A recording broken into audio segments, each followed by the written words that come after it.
One more time, it's the Twins and Athletics on Fox Sports North, presented by Subway. A hot and steamy Sunday afternoon here at Target Field, and the Twins hope to get in the win column in the final game of a three-game series with the hot Oakland Athletics. And good Sunday afternoon to you from Target Field. Dick Raymer along with Tom Kelly filling in for Burt Blyleven for this weekend series. And Tom, over the course of the weekend, we've heard you talk about, well, he's trying to hit the 4 spot, trying to hit the 2 spot or whatever. And so fans are wondering, what in the world are you talking about? Yeah, this is the kind of thing that each pitching coach has. It's a numbered system. Obviously, we can see where we want to pitch the ball is out to the 4 spot.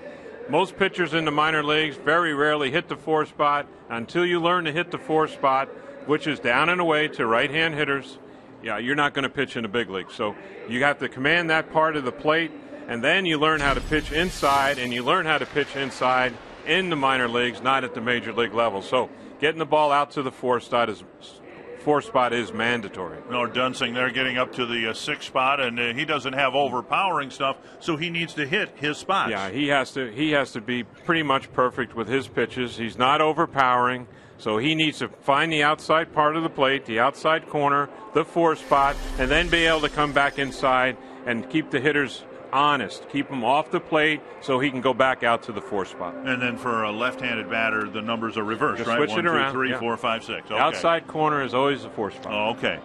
For the Twins, they were looking for some power in the offseason. They found some. Josh Willingham has provided it, particularly against the team he hit home runs for last year. Boy, oh boy, he's been a treat for all Twins fans, and a good story for the upper Midwest as all of baseball. He's just been magnificent, and he's right on.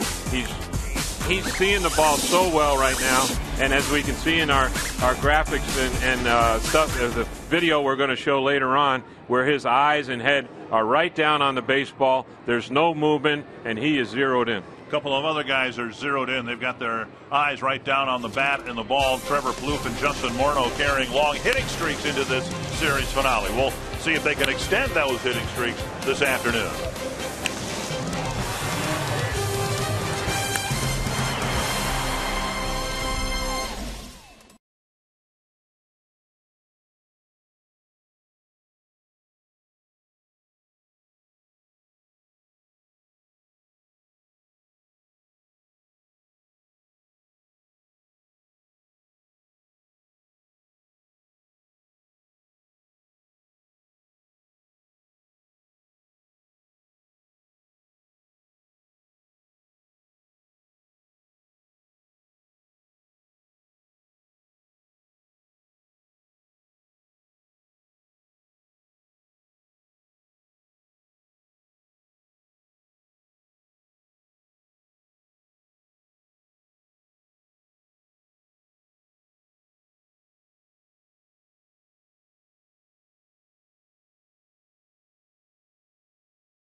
North is brought to you by your local Northland Ford dealers.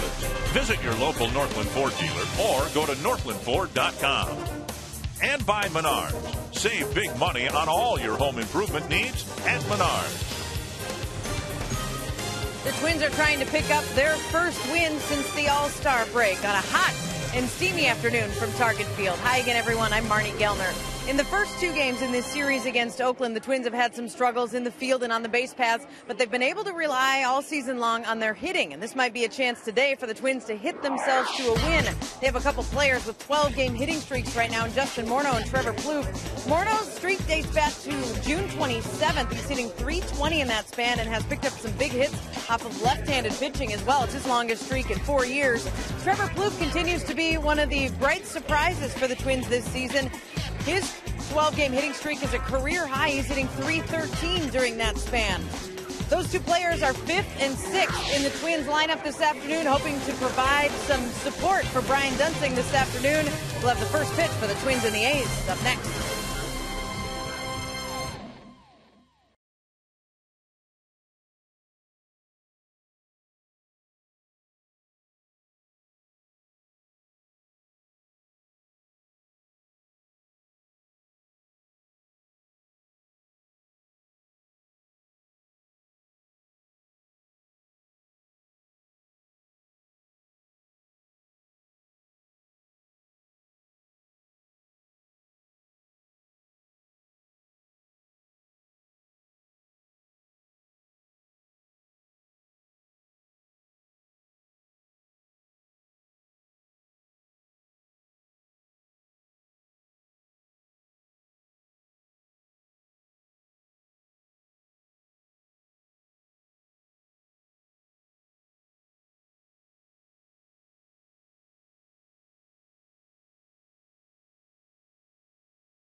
Twins, and Ron Gardenhire gives us our GMC keys.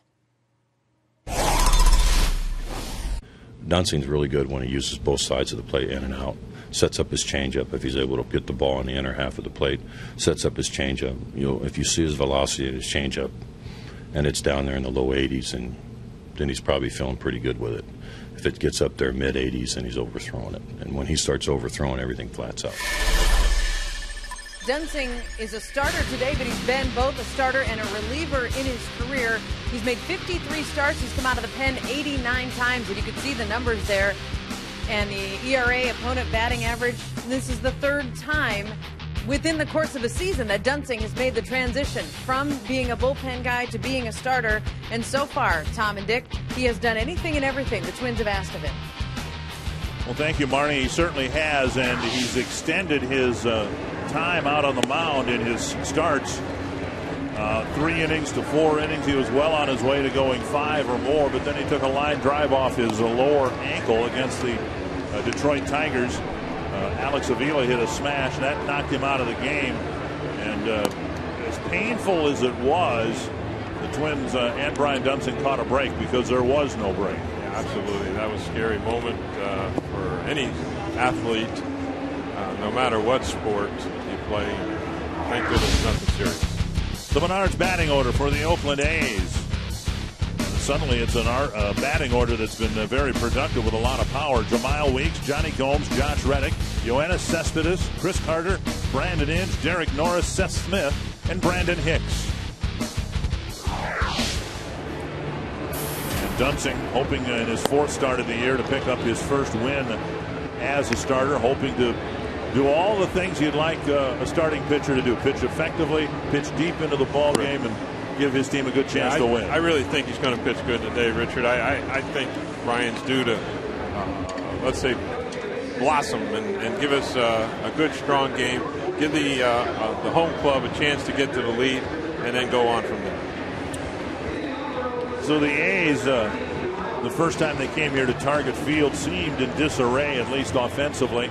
They've had a number of injuries to the position players, the pitchers.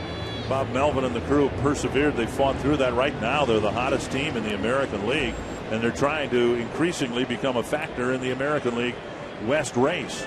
Give Bob Melvin and his staff a whole lot of credit, developing a nice pitching staff, putting forth a good foundation in their pitchers, and I think having these somewhat quick innings that they're having on the defensive side of the game, it helps their offense. They go in and hit, and they're fresh and ready to go. 4 home runs yesterday. They've now hit 88 home runs in 88 games. Far cry from their power output a year ago. Flared foul over the Twins dugout, and it's 0-2.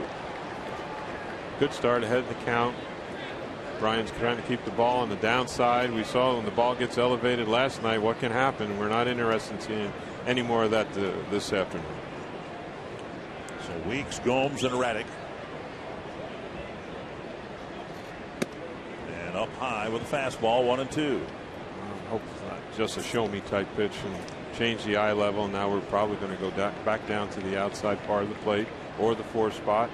Brian can go inside. He's in a good position here. He's 1-2. Up high. Now these spots you talked about in the open, 1, 2, 3, 4, 5, 6. Is that universal across baseball? I believe so. Yes. Okay. Yeah. Each pitcher has pitching coach has their pitching charts, and it's sort of a universal language. 2-2. Up and away, 3-2. Gardy spoke about in the open about if the ball is up, he might be throwing it a little bit too hard, and those last few pitches look like could be in that category. So let's get the ball back down. Crack to the right side and through. So Weeks starts the game with a single to the opposite field. Northland Ford defense for the Twins, a little bit of a different look. Josh Willingham in left. Revere in center. Denard Span not in the starting lineup today. Darren Mastroianni in right field. Plouffe, Dozier, Casilla, and Mauer the infielders, and Ryan Doumit behind the plate. It's a fastball up in the zone, not where he wanted to be. Weeks did a nice job. 91 degrees. They're talking about, well, there is a heat advisory out right now, and it's going to be 10 degrees warmer tomorrow. Here is Johnny Gomes. And a foul lifted over the Twins dugout. Dunsing's very quick to home. He's got a good slide step he incorporates in his repertoire, and so he really helps out the catcher in the running game and forces the opposing manager, if they do want to run, they have to incorporate the hit and run and not just straight steal.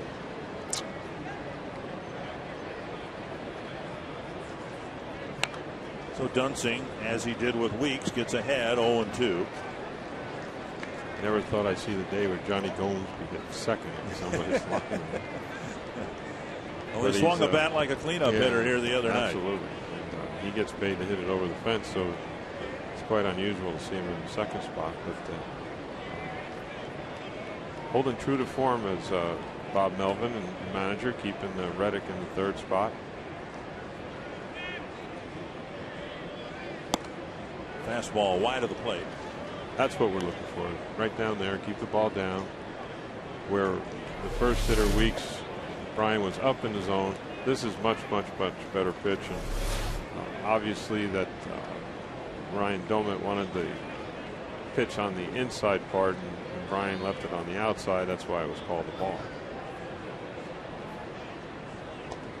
Well, Domit, the third different catcher for the Twins in the 3 games coming out of the All-Star break. Drew Butera caught Friday night.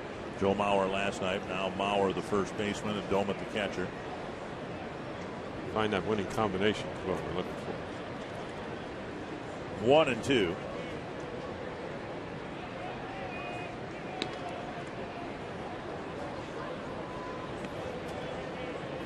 No pickoffs for Dunsing, but significantly no stolen base attempts against him either. Yeah, he's very quick to home. So once you are quick to home, you really probably don't need a good move to first because you are quick to home, so you don't get to practice it that much.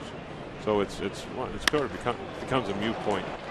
Drive to left center field. Revere will cut it off. Weeks to third, and Gomes holds up with a single. Boy, he wanted to go to second, and I really don't know why he didn't, but I believe he had a double there if he wanted it. This ball is down in the zone, but it's right in the center part of the plate, and we see Johnny gets down there and takes a real good rip at it. Did a nice job of hitting right here. I think with maybe a little more awareness of who the center fielder is, and all that's part of that, knowing, being prepared to play, but the play is sort of right in front of them, Richard, and you like base runners to make their own decisions on whether they go or not. It's hard to tell them. But Josh Reddick swings at the first pitch. True to form. Yes, I'm sorry, Richard. True to form, as you just pointed out, they're up there hacking away. There's no question about it. Weeks sets the tone, and come up swinging, and Johnny Gomes in the 2 spot. He was swinging, and here's Reddick chasing that for the first thing he sees. Reddick came up there with his sunglasses. Now he wants to get rid of them. Dunsing got ahead of the first 2 batters, 0-2. Still lost them to a base hit. Twins will play the infield back. They'll gladly take 2 outs here and give up a run.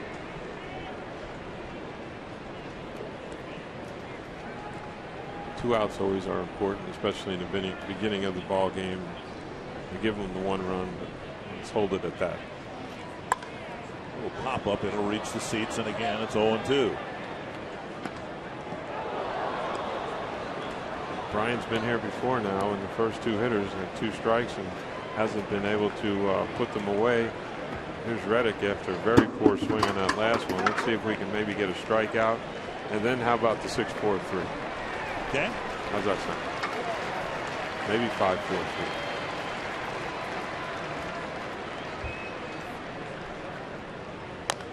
Ooh, he came inside. Wow, nice pitch.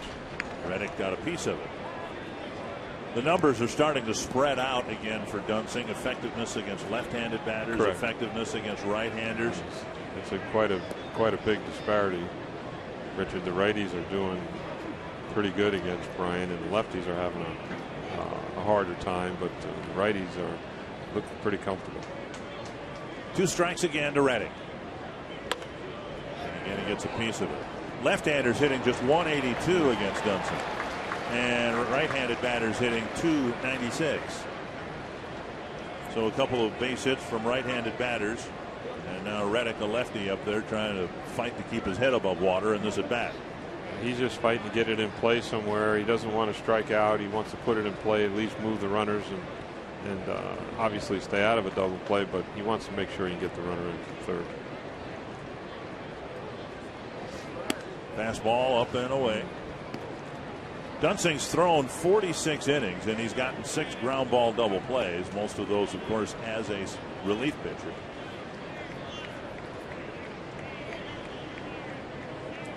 And he'd love to get Reddick to hit it on the ground to somebody here in the first inning.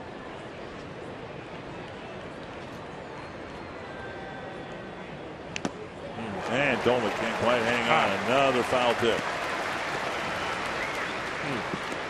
At 75 miles per hour. And I think it stayed up in the zone too. And I think we're a little bit fortunate that Reddick didn't do a little more damage on this pitch. And the only damage was done when it was bouncing all off Domit's body and foul ball. I think it hit him in 2 or 3 spots. Another 1-2 pitch.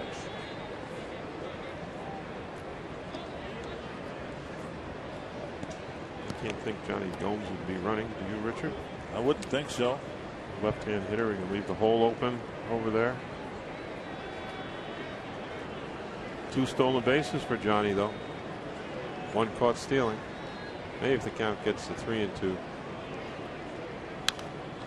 Reddick hanging tough. He's fouled off pitches on the inside part of the plate, on the outside part of the plate. That was a pretty good fastball there, and Reddick did a nice job of fouling it off. We mentioned in our broadcast, I believe last night, about Wade Boggs, and we're certainly not comparing Mr. Reddick to Wade Boggs or anything, but Wade could foul the ball off, and eventually get a hit and really upset you over there in the dugout, as well as all the fans. But again, those professional hitters have a way of fouling a lot of pitches off and finally getting to a pitch that they can handle and then do some damage. There's Chili Davis, played for the Twins 1991, 1992, the latest A's hitting coach. Some very encouraging signs for the A's. 2-2. Finally, a high fastball puts him away. And a frustrating conclusion to an otherwise good at bat. He gave it a battle and got to see a lot of pitches. You know, so if you're the on-deck hitter or the other hitters that are in line, you can see a number of pitches. You got to see them all, so it should set you up. You got to give Reddick a little credit for that. Now is where you would like to have the ground ball to short. Is that correct? That's correct, sir. Third, short, back to the pitcher, whatever works. Yoenis Cespedes has shown the Twins tremendous power. He did not play here earlier this year at the Target Field. Had just a wonderful game yesterday, where he, pounded the ball to the opposite field, showed a lot of strength, as you pointed out, Richard, and the only way we got him out is when he got himself out. Yesterday he started chasing and got out of the strike zone and basically got himself out. Dunsing delivers a breaking ball, strike 1, and another one squirted to right past Mauer's glove, and a base hit will make it 1-0 Oakland. Mastroianni firing it into Casilla. 3 singles and the first run of the game going to the Athletics. Well, I think he hit that right off the end of the bat, Richard. Is that correct? This is just a little bit of a flare and just getting enough of it and getting it in the right spot. Joe has to hold the runner on, and unfortunately Cespedes got it in the right spot. Now Chris Carter will hit.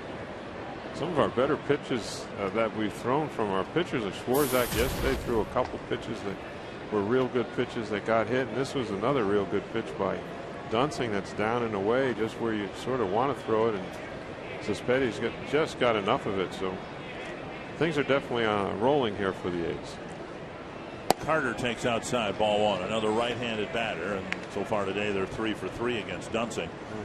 Carter's jumped in to the A's lineup here and provided some muscle. 24 at bats, 8 hits, 5 extra base hits, 4 home runs, 8 runs batted in. Fastball up high. Just a year ago, if we remember back, this fellow was having just a hard time getting the bat on the baseball, and I can't remember if he was 0 for 90 or 0 for 40 or whatever it was, but it was a lot. You talk about staying with it and showing some perseverance and some fortitude. Tip your hat to this young man. And Dunsing misses again. It's 3-0, and he's about to throw his 25th pitch of the afternoon. I'm sure Rick Anderson and Gardy aren't very happy with the inconsistency so far with Brian. Up in his zone, down, up in his zone. He's erratic, that's for sure. And a 4-pitch walk fills the bases for Brandon In. I think he was going to swing 3-0 there, Richard. He's just up enough where he laid off him. And a first inning trip to the mound by Rick Anderson. As impressive as Francisco Liriano was here on Friday, there was that one inning and that one swing of the bat that can kind of wilt you a little bit. And Gomes hit the grand slam, and the Twins were never able to catch up after the 4th inning. And then a couple of runs in the first inning again yesterday, and here we are. We had too many games like that in the first half. That's not how the team wanted to start the second half. Yeah, I remember back when I was managing, obviously many years ago, and we were in a couple streaks or years where we were pretty bad. And I know that, believe me. And this is, always remember that we were always behind. His first or second inning was like 2-0, 3-0, and the players would get dejected after a while, and we kept trying to pump them up. Come on, stay with it, boys. And so you have to try to avoid that situation if all possible. That's why we need a grounder here to get off the field. Brandon Inge takes a breaking ball, strike one. So Rick Anderson provided his quick trip to the mound in the hopes that it'll get that ground ball double play and keep the damage to a minimum here. Yeah, well, you got to score to win anyway, so 1 run is not a big deal, but get a crooked number up there. That's what can really get you. And Inge will get another stick. Sometimes the crooked numbers go up on the scoreboard and they're hard to beat. You just find yourself playing an uphill ball game the rest of the way. You lose your running game, and you have to change so many things. So best thing can happen here is the old 5-4-3 or 6-4-3. Get the boys off the field. Fourth batter this inning where Dunsing's gotten ahead 0-2.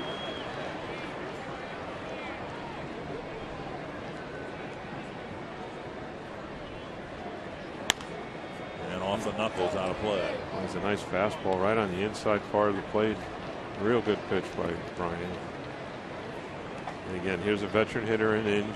He knows how to get things done, and he's going to fight and slash. But he is still a good guy to maybe strike out or get a grounder from, that's for sure.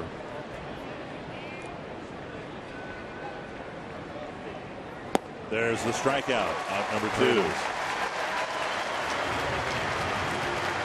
Breaking ball down, out of the zone. Inge expands the zone and ends up swinging right over top of it. Nice pitch towards the dirt. We talked about yesterday getting the curveball and breaking balls thrown towards the dirt. Exactly right. Brian got it right down towards the dirt, and Inge goes right over top of it. We were trying to get a few more of those out of DeVries last night. We didn't get those, but he threw a couple, but not enough. Derek Norris, the catcher. He caught Friday night. Kurt Suzuki caught last night. And there's strike one. I don't know, Tom, about you. This just doesn't seem right. An Oakland catcher, a different Oakland catcher wearing number 36. Not good. No. No. That's Terry Steinbach's number. Stein. Say it isn't so.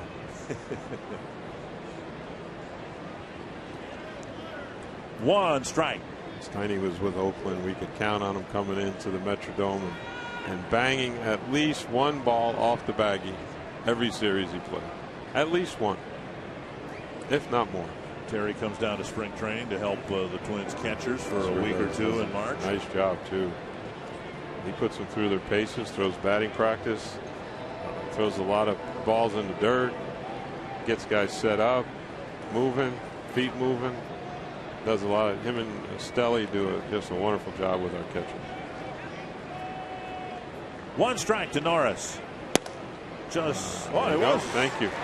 Looked like it was off the plate, but Alan Porter called it a strike. I think our umpire was indecisive as well here, Richard. It looks like it's away, and we get a call.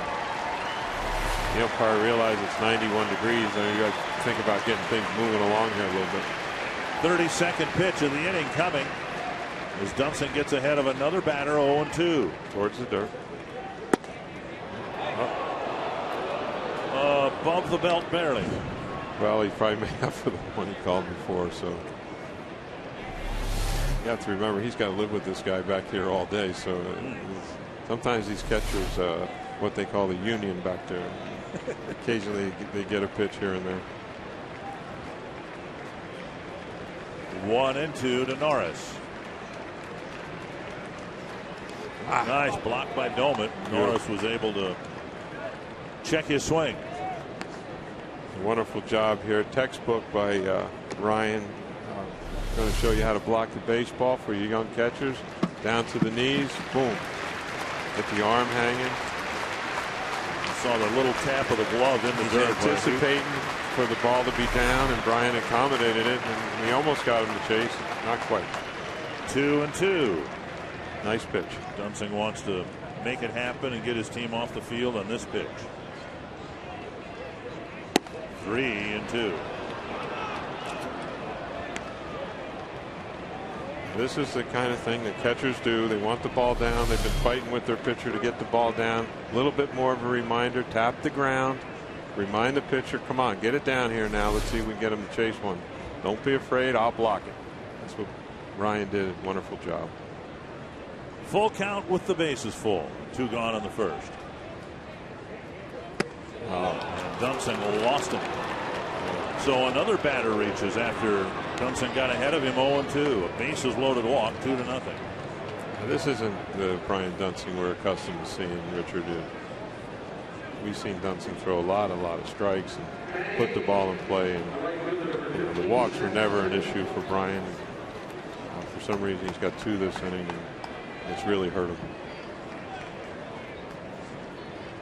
In his 3 prior starts, granted they were all short starts, but just 3 walks in about 12 innings, and now a couple here costly ones in the first inning. What I'm saying is, you mentioned Brian Dunston's name. The ball 4 is not what comes to your mind. It's not what you think about when you hear Brian. Here's Seth Smith, obviously a left-handed batter, and Dunston starts him outside, ball 1. We saw Seth Smith last night show some serious power. So let's keep the ball down. He's got 9 home runs, 29 RBIs. He's doing a nice job, as a lot of these Oakland A players are. And they're in some good positions to hit this series. And here's another one in a good position. Fastball down the middle.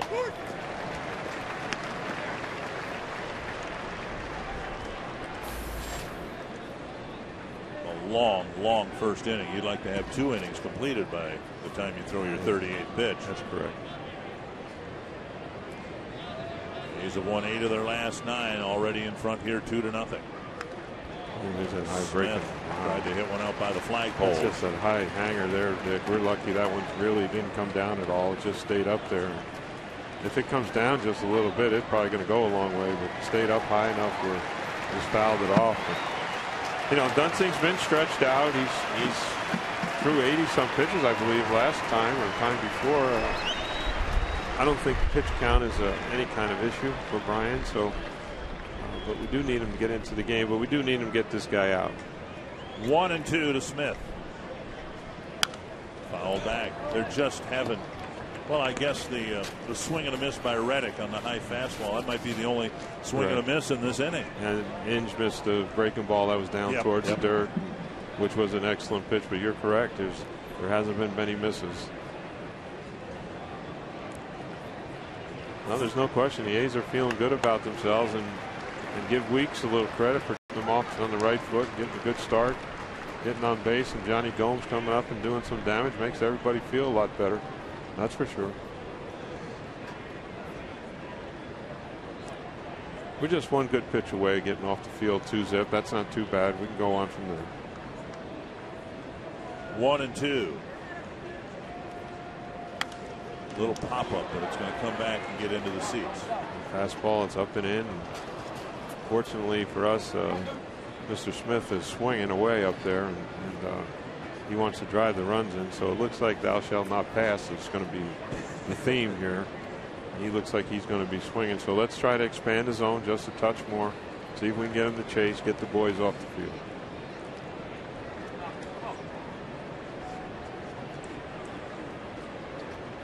A's have been batting for more than 20 minutes here in this first inning.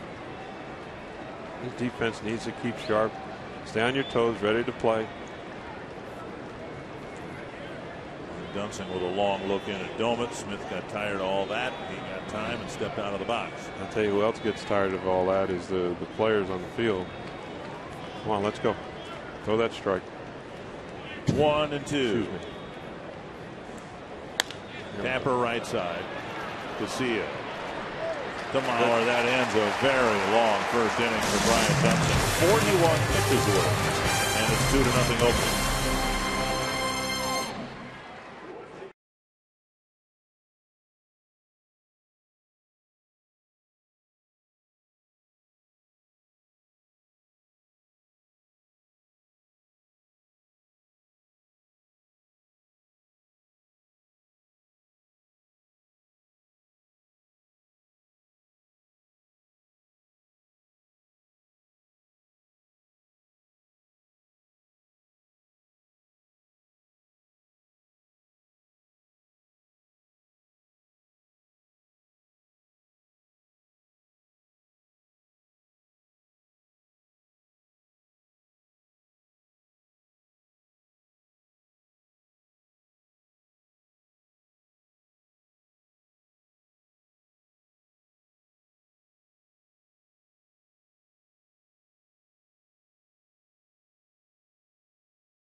taking over in center field and in the leadoff spot, Darren Mastroianni, Joe Mauer, Josh Willingham, Justin Morneau, Trevor Plouffe, Ryan Doumit, Brian Dozier, and Alexi Casilla. Jared Parker, big, tall, right-handed drink of water.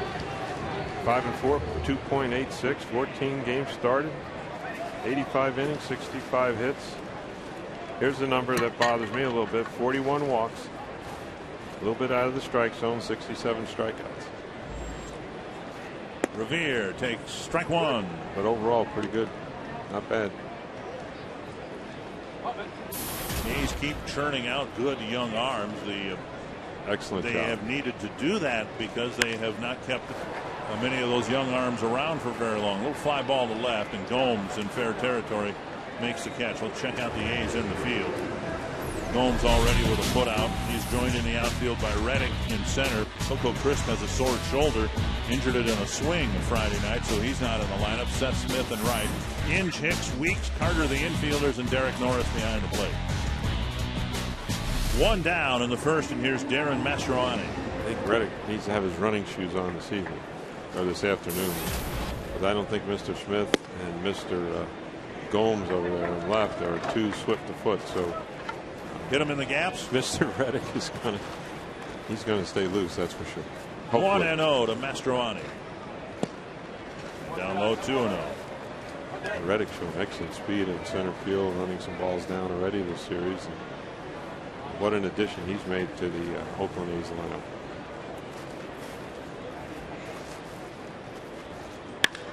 Sharply hit. And Mastroianni gets aboard here with one out. We had talked about Mastroianni briefly on Friday night, anticipating he'd get a start in this series. And your observations of what he brings to the Twins team. He's going to hit the ball around the field just like that, Richard. He's going to pop a double in the gap every once in a while, maybe get one to roll to the wall for a triple. But for the most part, he's going to hit singles, bunt the ball, advance the runners, hit and run, steal bases. We know he's adept at stealing some bases. He can do that. He has terrific speed, so he can do an awful lot of things. Okay in the outfield, throws enough. Here's Mauer. Can you imagine Mastroianni being a role player on a winning Twins team? I would hope so. Again, that's what we hope for all our players. And again, you know, first and foremost is get 9 solid guys that you can go with, and then back them up with the right people and things that they can do the best that add to your club. So, and what we like to say, balance it off. Balance off your club. Have a strong bench. This guy can run. He can play left field. He can play right field. He can play center field. He can pinch run. He can do a lot of things. Give me that guy. Right. Does he know how to score a run? Give me that guy. You know, so it's a balancing act that you have to have, and sometimes situations dictate just what you can have and what you can't have. 1-1. Well, Mastroianni does fit some of the qualifications Correct. you talked about. He can play left, he can play center, he can play right, he can pinch run. Actually, he can play a little bit of second too if you really get stuck. Okay. And in a pinch, I wouldn't be afraid to put him at second base. That's you get an emergency, you got no other choices. Low throw, backhanded nicely by Carter. I think that was an accident that he caught that, Richard, but he did catch it. He just sort of put the glove down and it bounced up in there, which is fine. Well, hello. Thank you. I'm more surprised than he is. Okay. 1-1 to Mauer. He's had a good series. You got to give the kid credit. There goes Mastroianni, and Mauer fires, flips it foul over the Oakland on-deck. Darren needs to look in, see where the ball's at. He's just running. And Joe hits a line drive there. Well, he's not going to get back anyway, or a fly ball. You can see he doesn't peek. He's just running. Good. You got to take a peek. This is the kind of thing we get players and come from different organizations, and we got Darren from I believe the Blue Jays, and sometimes people do things a little bit different in different organizations, and as you can see right there, you have to learn to take a peek so you know where the baseball is at. If it goes up in the air, you can get your butt moving back to first, but if you're not looking, you don't know where the ball is, you're sort of lost. You got to take a peek. Mastroianni with his lead, 2-2 to Mauer. Bouncer right side, and it'll bleed through. Mastroianni around second on his way to third. So the Twins string a couple of singles together to put together a threat. We've been getting the people on base, Richard. The problem is we haven't gotten them across as readily as we probably need to, and thus we've left some people on base or opened ourselves up to some double play balls. But Joe actually did this is what you call hit one in the hole, and I think you called it right by bleeding one through. That was like C&I type situation, and Joe got it through there nicely. We got our man up there, the man who we need, the hammer. Inside, ball one. When the Twins faced Parker here in late May, he handcuffed them through 6 shutout innings. That was the game the Twins ended up winning when Willingham hit a 3-run home run against Brian Fuentes. 1-0 to Willingham. And missing inside again, 2-0.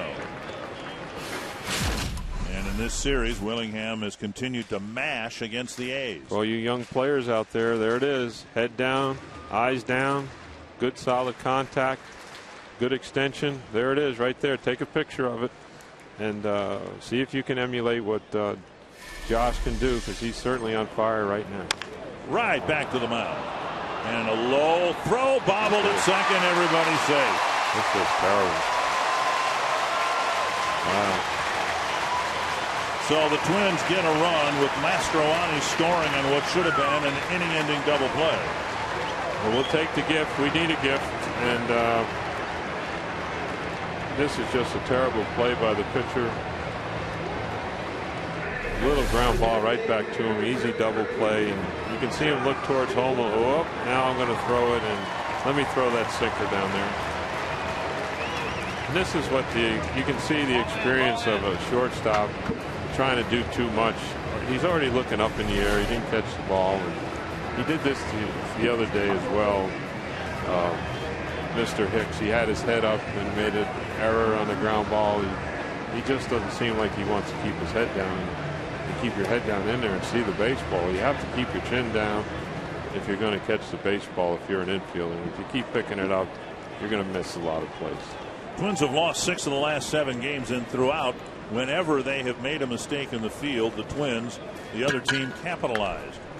And so now that's what the Twins would like to do here. Morneau got a pitch up, fouled it back, but they've already been gifted 1 run, and they've got a chance here in this first inning to do a lot more damage. Really, anything right now is really icing on the cake, because we should be on defense right now. Instead, we're still hitting. So let's see if Justin can prolong the agony here for the Jared Parker. Oh, my. Wow. Off the catcher, Norris, and all the way over the backstop and almost into the second deck. That had to hurt too. Catchers are tough human beings. Take this kind of beat. Right off the mask. Oof. And then caroming way back into the seats. 2 quick strikes to Morneau. The A's did their damage in the top of the first. There's that shift after a again. lot of 0-2 counts. Got the shift back on. Roll to the left side. Out at second. And Morneau reaches on a fielder's choice. Well, it worked out for us because the shortstop was playing all the way over behind second base and basically had to get back to the regular shortstop position to field the ball, and that eliminated any chance for a double. And Trevor Plouffe will hit. Again, when the Twins faced Parker before, he literally scattered 4 hits, never more than 1 in an inning. So the Twins have a couple of singles here. They parlayed the break into 1 run. Plouffe up with runners on the corners and 2 down. And Parker's, he gave up a good solid line drive to Mastroianni, but Joe dribbled it through, and then it should have been a double play. And fly ball to center to Reddick. And that'll end a very long first inning, and the A's have a 2-1 lead.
Member of the Minnesota Wild, Zach Parise is here. He threw out the first pitch earlier today. Zach, growing up in Minnesota, were you and are you a Twins fan?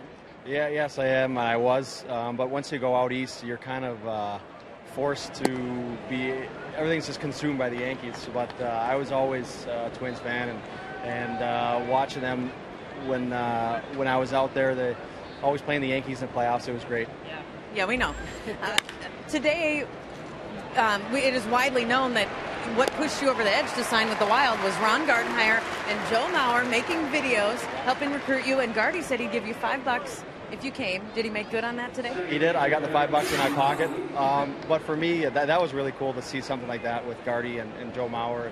And that was really special to see those guys being encouraging coming to Minnesota. So that was the kicker, I think.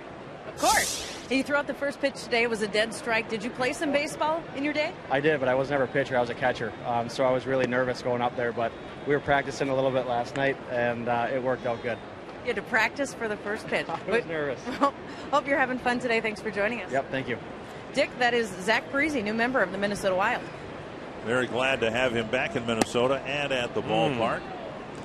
Wow. And, going to be an exciting time for the Wild for the next several years. 2-0 now.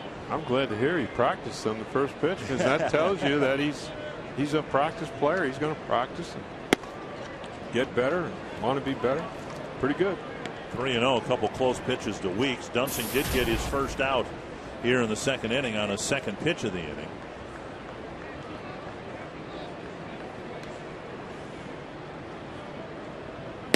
There's a strike. 3-1. Weeks fell behind 0-2, and then, as Tom suggested, set the tone for a long first inning by singling to right field, eventually scoring in the 2-run first.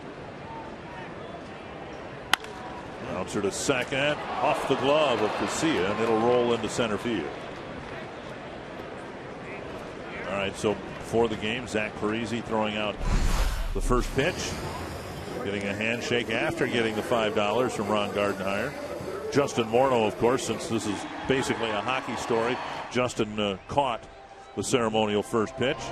Got it there. On the outside corner. Practice worked out. I think he hit the 6 spot there. 6-4, take a pick. Yeah, good enough. But let's comment on the last hit by Weeks. His speed dictated why he got that hit. Our infielders had to cheat in a little bit because of his speed. And he was able to get the ball by Lexi there at second. Lexi had to cheat in a little bit, and he ends up hitting the ball through the infield. And that's what speed can do for you. 4 singles for the A's. And Johnny Gomes got one of them. He, too, scored in the first inning. I'm sorry, Richard, but you've talked about it numerous times with Ben Revere. Let's keep the ball out of the air. Keep the ball out of the air. And hit them line drives, hit the ball on the ground. And we saw what Weeks did here, and he's having a good week. And basically he's hitting the ball on the ground and line drives. And we saw a hard grounder there go through the infield only because of his speed, and our infield has to adjust and cheat in a little bit, and ends up hitting the base hit. 1 strike to Gomes. Deep to left. And Gomes hits a 2-run home run. And it is 4-1. You know, Johnny Gomes has shown us now that he can go down and get the ball. Richard, that's what, the third one we've seen where he's gotten down and got after it and knocked it right out of the ballpark. His previous at bat, the ball was down in the zone. He dropped the barrel of the bat down and drove it into left central. This pitch, I believe, is down. Yeah, he went down there and smoked it. Changed the program and changed the scouting report on Johnny Gomes, that's for sure. So Weeks has scored twice. Gomes has scored twice. And here's Josh Reddick. Reddick ended up striking out, but he had the longest at bat in the first inning. Did. Probably helped set up the rest of that inning. You brought that up, Richard, early in the count about Reddick, and he's extending this the pitch count and had a prolonged at bat. Saw a lot of pitches, set up the rest of the order, and they did. They responded well. Reddick struck out, but you got to give him some credit. Popped up near first base. that ball landed in the dugout. And neither Doman nor Maurer got very close to it. I think Joe saw it all the way. I think Ryan behind the plate did not see it as well, but he finally found it. And you're right, it was foul, but it could have been a little bit closer. You started to get nervous. 2 strikes and a ball to Reddick.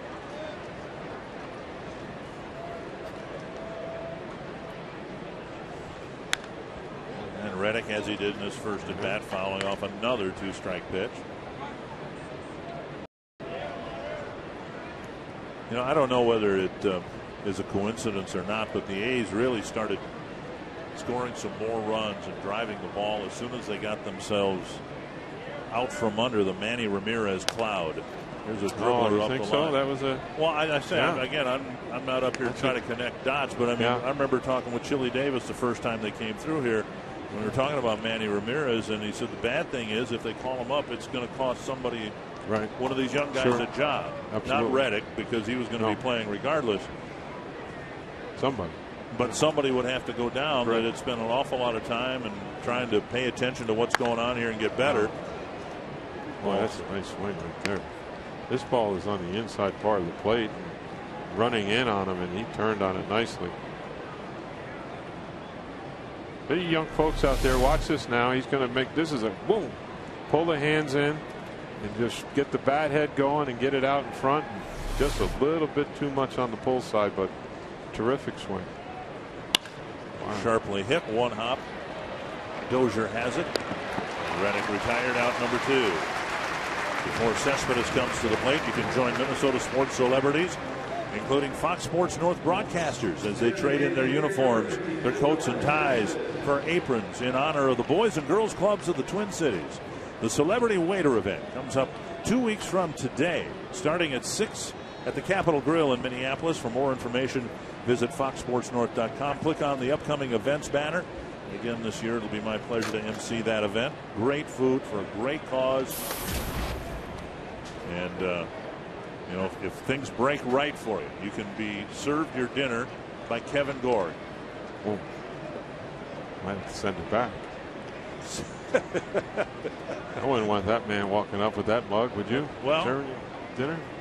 I mean, Kevin likes to eat. If he likes to eat, if the food came to your table, I wouldn't want him to bring it. You wouldn't want him to bring it. Not at all. You don't have to tip him. No, I don't. That's not the part I'm concerned about. Strike on the outside corner, 1-1. That would be out. It's similar to the event Michael Kadire got behind when he was here. And there's a drive to deep center field. Revere going back to the wall. It's gone.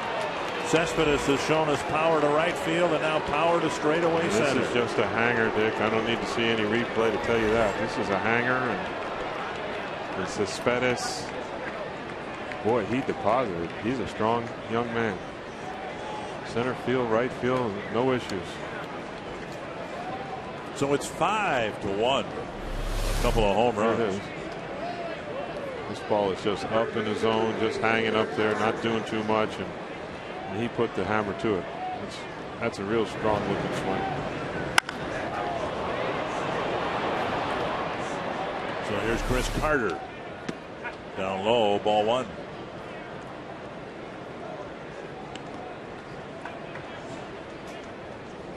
So the A's take some walks, ping the ball around the field in the first inning to score a couple. And now they muscle a couple of home runs here in the second and tack on 3 more. There's nothing pingy about them last couple. Ooh. Wow. 2-0. Now maybe it fits here. We got 2 outs, and we'll perhaps have to continue this later on in the broadcast. But the Twins have hit more home runs than they did last year. The A's have hit more home runs. In this series, we've seen power. Has the ballpark changed at all? We want to get into the cement. There's a drive to deep right center field. And Carter hits it off the facing of the upper deck. A right-handed batter hitting one of the longest home runs to right field we've seen in this park. You know what that just reminded me of? And you'll remember this. Bo Jackson. Oh, yeah. And the ball he hit in the Metrodome off the basically the same spot, just to the left of the scoreboard out there, up in the upper deck, the second deck. That's what that one just reminded me of. What a scary thought. 6-1.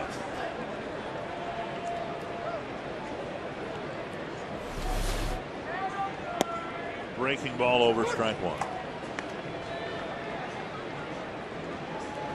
Some mammoth home runs hit here in the second inning. 3 of them now for the A's. They hit 4 last night. I think it's time for somebody to move their feet, Richard. What we mean by that is somebody needs to get one inside here and get somebody's attention. Casey Fien warming up. And Ian strikes out again. He struck out twice against Dunsing, but a 4-run second inning. Another crooked number, and it's 6-1.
An early deficit again for this Twins lineup. Ryan Doumit starts the bottom of the second, and he takes a strike at the knees.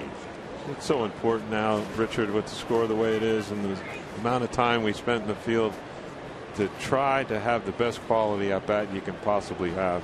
Not make an easy out. Doumit sharply through the shift, the leadoff single here in the second inning. And Dozier coming to the plate, but first, an invitation. You can submit a question online at carsoup.com/baseball. Mark Schaefer from Moorhead wondering of you, Tom. Thank you. Is there somebody in the Twins minor leagues that you're really excited about? Yeah, I'm excited. A bunch of guys, be honest with you, Richard. I really like at Double-A. I like Hicks a lot. I really like my long shot play is Bigley. Oh, is that right? Yeah, he's my long shot special. I like him. I think he's got a chance to be a big leaguer one day. I'm not giving up on Tassani. He's had a number of injuries, and we need to get over that injury bug if he's going to make it back. Down at Beloit, we got Sano, S-A-N-O. I would go down. He's having some trouble with his fielding. Mr. Mahler went down there and did the best he could to try to straighten him up. There's a base hit by Mr. Dozier. He broke his back. Oh, no. And the Twins, fortunately, advanced to third and second. Down by 5. Doumit went for third, drew the throw, and Dozier followed him to second base. That's all we needed there. Is that little misfortune there, and the manager might have went through the roof. But to finish up, Sano is an electrifying type player, and once he gets the defensive end figured out, he's going to be a real solid guy. Eddie Rosario's down there, AAA. Unfortunately, he got hit in the face with a ball, and he's been out, but he's back to work down at in Fort Myers, getting back in the swing of things. So there's a number of people I really am excited about, and I am the worst judge on the pitcher's end of it, so I'm staying away from that. And the player-wise, that's a pretty good list of guys I just gave you. Alexi Casilla will hit. I'm not getting it all out there, but that's quite a few guys.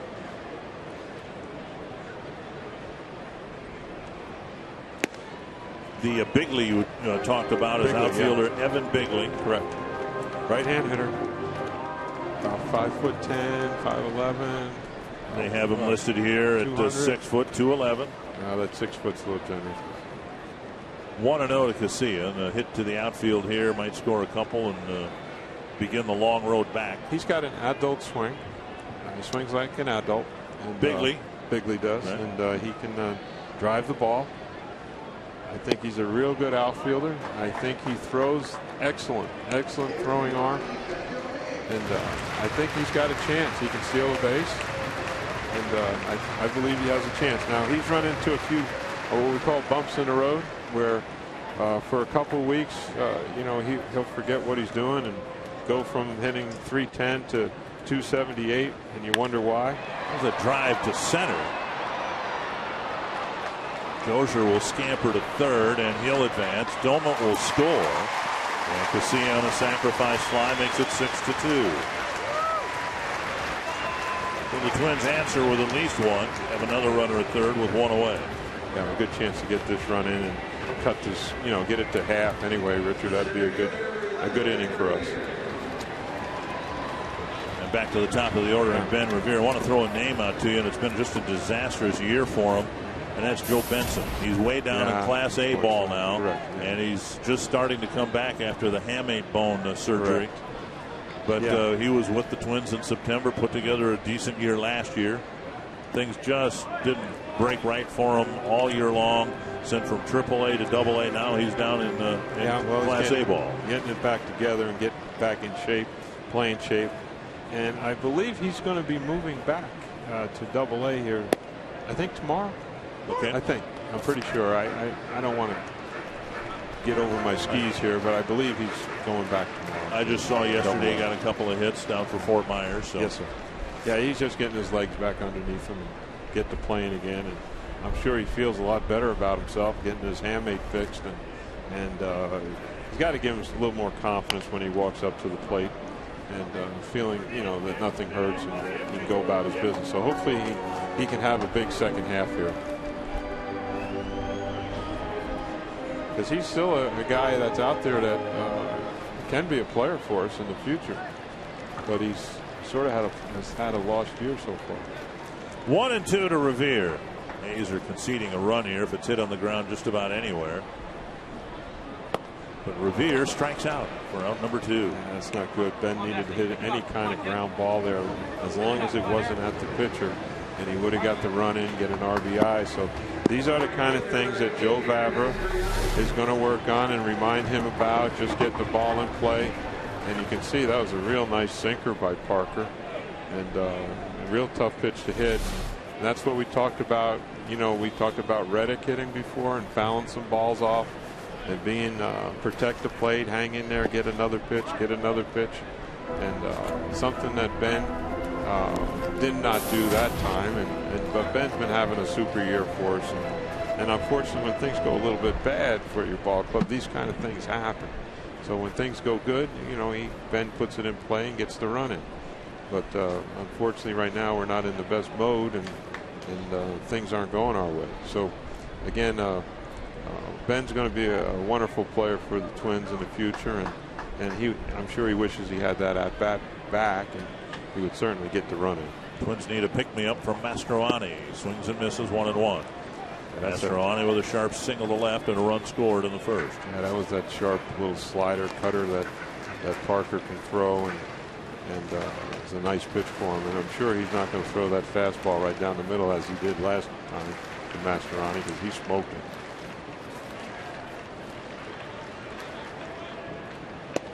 Up and in, 2-1. It's a nice pitch, 96 miles per hour. It's some life on it. You call that arm side life with the right side. He's a right-hand pitcher, so he threw the ball on the inside, so it's the arm side life where it goes running in. The kind of pitch that maybe we were looking at from maybe our pitcher to throw. That's a chopper up the line, but foul. Well, that would have been an RBI and a base hit if it would have stayed fair, but it trickled foul. Still alive with a chance.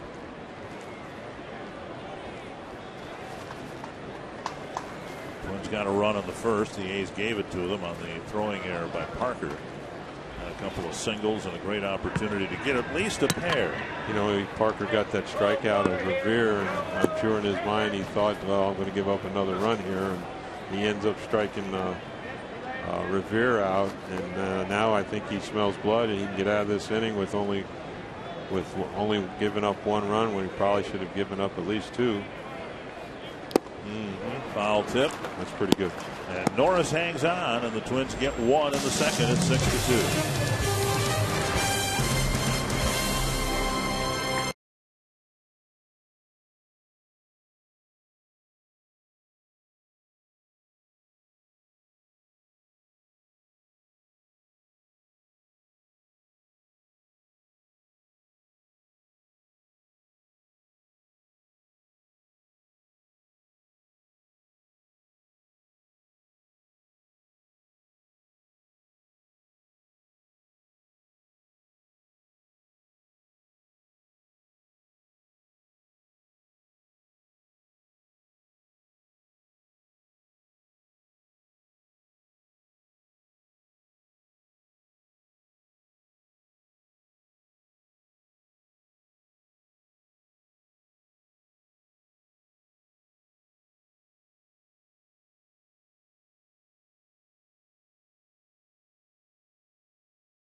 Short code 234-234.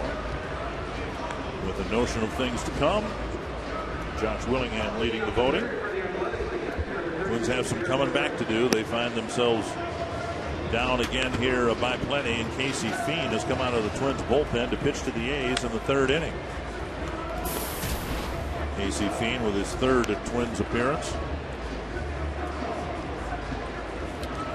Spending most of his year at Rochester. Figures to be some more traffic back and forth between Rochester and here in the immediate future. Yeah, I believe after what we saw today, you might see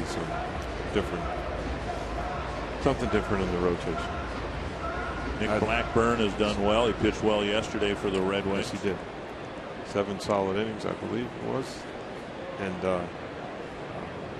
I'm sure, as we all are, and Brian Dunsing, I'm sure, is the most disappointed of anybody, believe me, in the ballpark. He takes his job very seriously. I know Brian pretty good, and I'm sure he's disappointed. Mastroeni with a great catch and a near tumble into the seats. He caught the ball and hit the wall at the same time. Good concentration by Darren, and to get over there and make this play. This is a real nice play by him. Ow. That's a real good catch. Boy, his left foot hit right flush against the wall. That could have been it's really good concentration. A really dangerous play. Concentrated, kept his head down, and caught the ball. And luckily, there was the ladies vacated the area, gave him room to catch it. Ball one to Seth Smith, bounced to second to end the first inning. I've decided that umpire, I believe, Mr. Parker. Yes. He doesn't care how long he wants to stay out here today. Hasn't been very generous with the strike zone, and I think he's going to prolong the festivities here this afternoon. We'll see if he loosens up here. I hope so.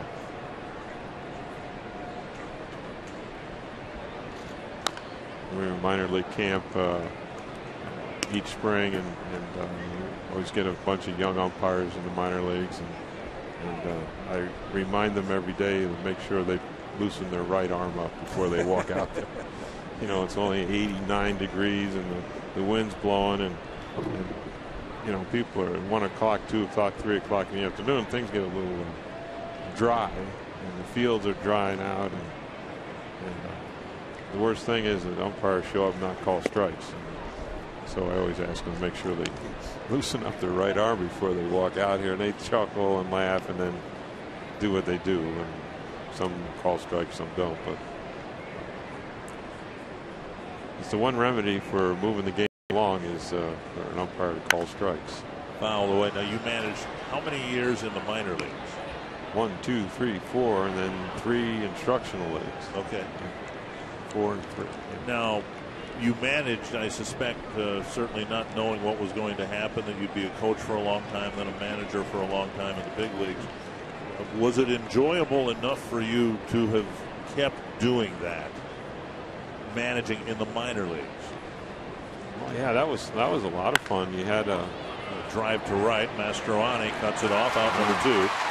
We got both sides of the field, the outfield covered here and right. Darren went to his left and pulled one out of the stands, and then just pulled one out of right central pretty good. But no, managing in the minors is you know, a lot of fun, and back in those days, you know, we didn't have coaches or anything. You know, you did everything by yourself, right. And so you got to learn a lot of different things about the game, and it certainly kept you on your toes, that's for sure. And yeah, I enjoyed it, and I remember when I first started, I told myself if I felt like I helped somebody along the way, yeah, I would stay with that. And so I was very fortunate to have some pretty good players in the minor league. So they made me look good too. So it was a two-way street there, and I know that.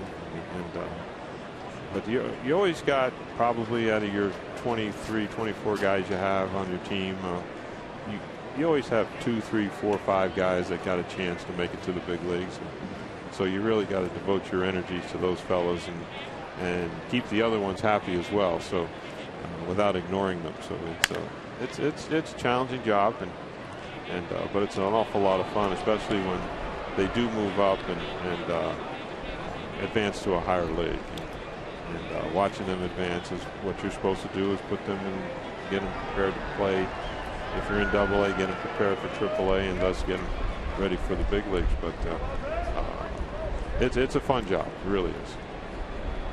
1-2 here to Brandon Hicks. He bounced to short his first time up. Fiend trying to have an uneventful third inning. Left the pitch up, got a foul back. Well, the reason I asked is organizations have guys who, Dave Tremblay, who got a shot with the Orioles after what I think 12 years managing in the minor league, something like that. Managers or you know, people in the minor leagues who are so content doing what they're doing at the lower levels. It's nice backhanded play by Plouffe, and a strong toe across the diamond. It's good to see people like that get a chance in the big league, even though it didn't work out for Dave Tremblay. Joe Mauer will lead off for the Twins when they come to the plate in the third.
Sports North is brought to you by Sanford Orthopedics and Sports Medicine, for the everyday competitor in all of us. By CenturyLink, a different kind of communications company. CenturyLink, your link to what's next. And by Grand Casino, the best stories start here. Joe Mauer starts the Twins third. First pitch line foul, 1 strike. Mauer singled in the first. The Twins with 4 hits and a couple of runs. They'll send their 3, 4, and 5 batters up here against Jared Parker.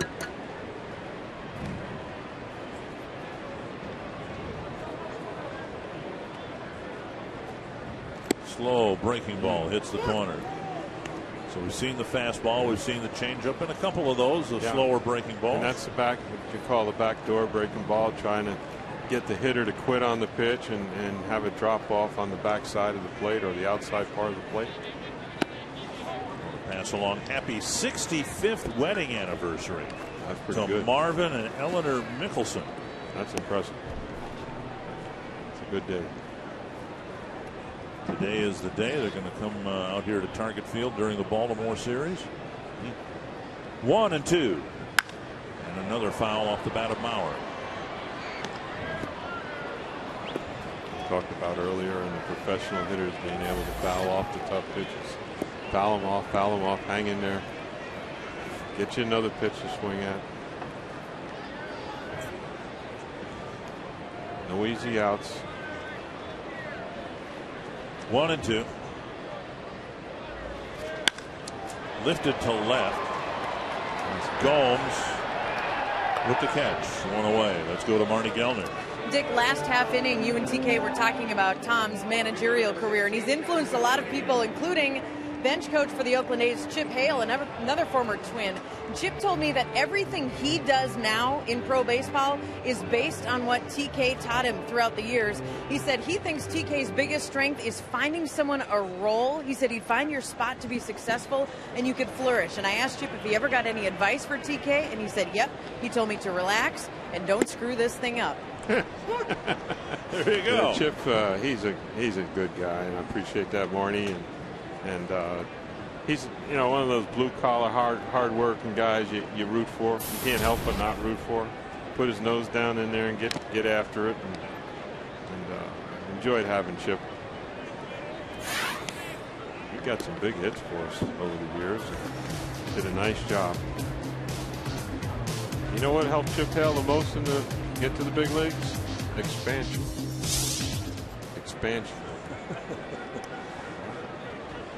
Opportunities open up for X amount more players to get to the big leagues. Willingham might have cracked his bat, but he'll take it. He's aboard with a 1-out single. And still staying inside the baseball. And so when we talk to young hitters about hitting and they get jammed a little bit and they go, oh man, that was embarrassing. I got jammed. I got to get out. I got to get the bat out. But the good hitters, they get jammed and they don't care because they know that means they're staying inside the ball. They're staying in on it. They're not bailing out. They're not getting off the ball. Their head's staying in there, and they're all positive. So if you do get jammed, that's okay. Don't worry about it. Morneau tries to launch one, but he misses. 1 strike. There's a nice pitch on the inside part of the plate. Justin just couldn't get to it.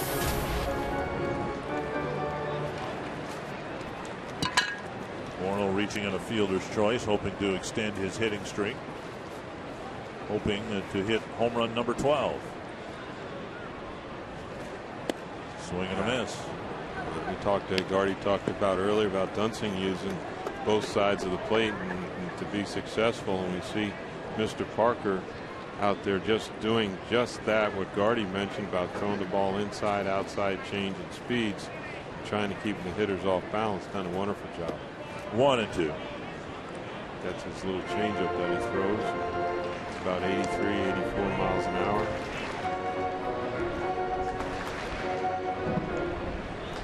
I've noticed about the Oakland pitchers, they all seem to have good composure.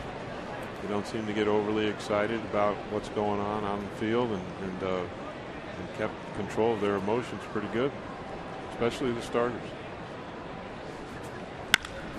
Double play ball. Hicks to the bag, And over to Carter for an inning-ending double play. 6-2 as we go to the fourth inning.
Target field, and here's a look from behind home plate on our GoPro shot.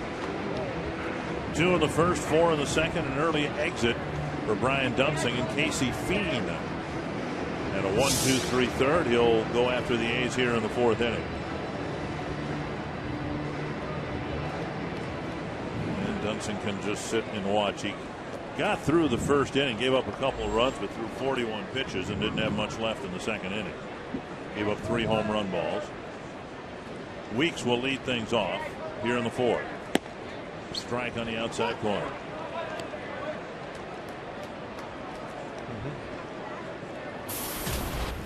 Weeks, Gomes, and Reddick.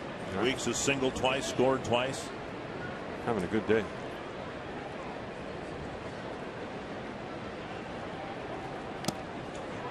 Swing and a miss, 0-2. Yeah, here's his last at bat, Dick, when he singled through the infield. You see where Lexi is playing? He's shortened up because you got to protect against the slow roller, or the ball hits slowly, and so he gives up 2 or 3 strides to defense, and Weeks ends up hitting the ball by him. That's what speed is all about. Speed dictates that you have to shorten up in the infield, as we can see now where Brian's playing and Lexi. They've certainly shortened up, and fortunately, he dribbled it down to second. Well, we talk about it so much in relation to the corner infield spots and a guy who can run, or might be a bunting threat, but it's true in the middle infield as well, isn't it? Absolutely. They say that fella from the Dodgers, was it Gordon? D. Gordon? Yeah. And when I seen him play in A-ball, the infielders were basically playing almost like double play depth. I mean, they're almost more than halfway you had to play, and he was so fast. Gosh, he could run. Here's Gomes. Drove one to left center field. Seemed satisfied with a single instead of a double, and then he hit one over the fence his next time up. Sure didn't have to run hard on that one. See if we can change the program a little bit here. Pitch him a little bit different. Missing inside, 2-0. Casey tried to throw that little breaking ball and started at him and bring him across. Just left it inside a touch. All right, I guess we're going to have to throw number 1 here. Let's see what happens. Casey's got a good fastball. Let's see if he can sink one down and in on his feet. 3-0 to Gomes. And Josh Reddick will hit next. White Sox leading the Twins by a dozen games in the American League Central. The White Sox have done it not with mirrors, but with rookies. They've done a nice job. There's no question. And they got the lead again here today against the Royals. 8 of their 12 pitchers right now are rookies. And they got more bad news today. Gavin Floyd is going to be on the disabled list with tendonitis in his elbow, so he's going to miss some time. Their opening day starter, John Danks, is out with a shoulder problem that doesn't seem to be getting any better. They've got an all-star starter in both Chris Sale and Jake Peavy. And the rest of the guys there, well, there's a Matt Thornton, and Jesse Crane's got some shoulder problems now too. But it's been remarkable. And I bring up the White Sox in the context of what we were discussing before. Full count and a foul back. Here are the White Sox leading the division, and their manager, as great a player as he was, never managed professionally anywhere. Like I said, nothing to it. Just write the names down, send them out to him. Well, that's pretty much what he's done. Robin Ventura has just been the perfect man so far for the White Sox and what they've done. He's done a wonderful job, no question about it. I've been playing. I watched them play quite a bit, and they play hard. I mean, they really play hard. It's impressive to watch. 2 down. Josh Reddick will hit next. You can enjoy the best that Target Field has to offer with your group of 25 or more. No deposits required for a 2012 group outing. Just reserve your best guess number of seats. Pay only for the number of tickets you actually need. You'll be seated together. Your group's name will appear on the Target Field scoreboard. So organize your church group, business group, school, sports team. Call 800-33-TWINS and ask about a Twins group outing. Reddick is 0 for 2. But you talk about the White Sox, Richard, and the two biggest surprises, besides forget the pitching, is Adam Dunn and the right fielder. I can't get his name out. Rios, who were absolutely, were they zeros last year? Yeah. If minus zeros, 0-0, and this year they're playing like tens. So give them a lot of credit, those fellows, and whatever the manager has done for them fellas, or whatever he said to them, or worked with them, or did this or did that, whatever happened over there, Rios and Dunn have certainly added to that lineup in a big way. Surround them with AJ, is doing a good job, and of course Konerko, the shortstop, Alexei, doing a great job, and the second baseman's playing solid. So they got a lot of Arcia, is it? Arcia, how do you say his name? Diaza. Yep. Up the middle, and that'll skip through. That'll bring up Yoenis Cespedes, who has impressed the Twins now that they've finally seen him with power to the opposite field and a straightaway center field. Coors Light Cold Hard Blast, his home run. All 3 home runs. They all made a very loud sound too. Ooh. Wow.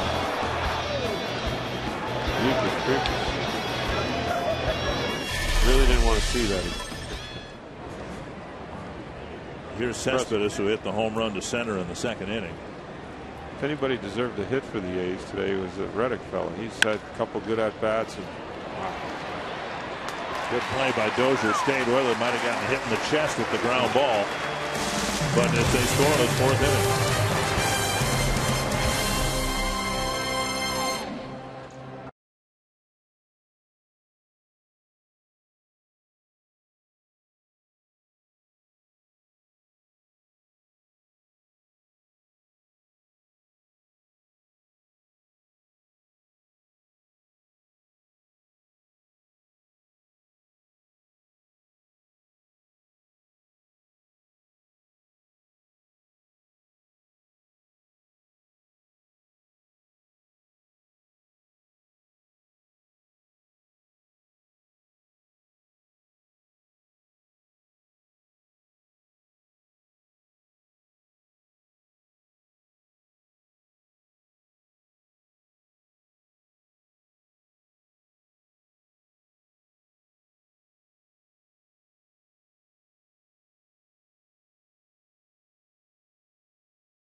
Tom Kelly bringing you the series finale here. The A's have kind of stuck it to the Twins in the first 2 games, and so far today, more of the same.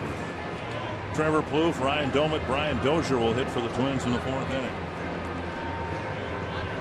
If we get any more people in the booth, we're going to have a doubleheader.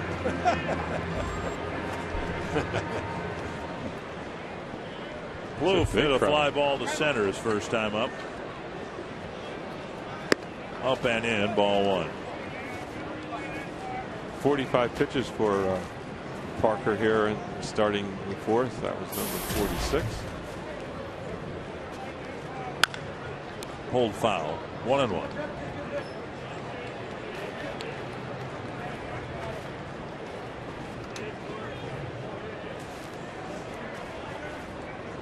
Plouffe has seen Willingham hit 3 home runs without him answering. He's going to need a home run here. They'd like to wait for those with men on base. Up and in, 2-1. That's that little breaking ball, that cutter that he throws, and it just didn't do much. It sort of spun and hung inside.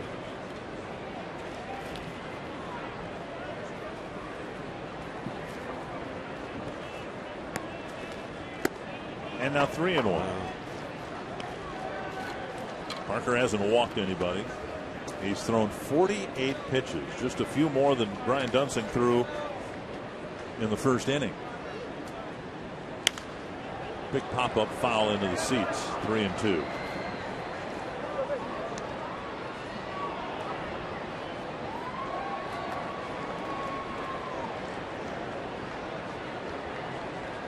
And base runners is the order of the day. Richard, you said it right. We need some men on base and then hopefully pop one good, but we need to have some base runners. This one a tall fly ball to left. Gomes comes in. 1 down. And that'll bring up Doumit. Fox Sports North supports cancer awareness. Join Marnie Gellner and Lisa Dunsing for the Light the Night Walk at Target Field Sunday, September 23rd. Benefiting the Leukemia Lymphoma Society. Visit foxsportsnorth.com, click on supports under the More tab, and sign up for or donate to the Fox Sports North team.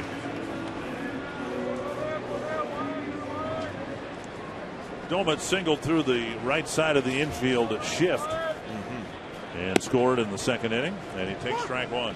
Change up to start off the hitter.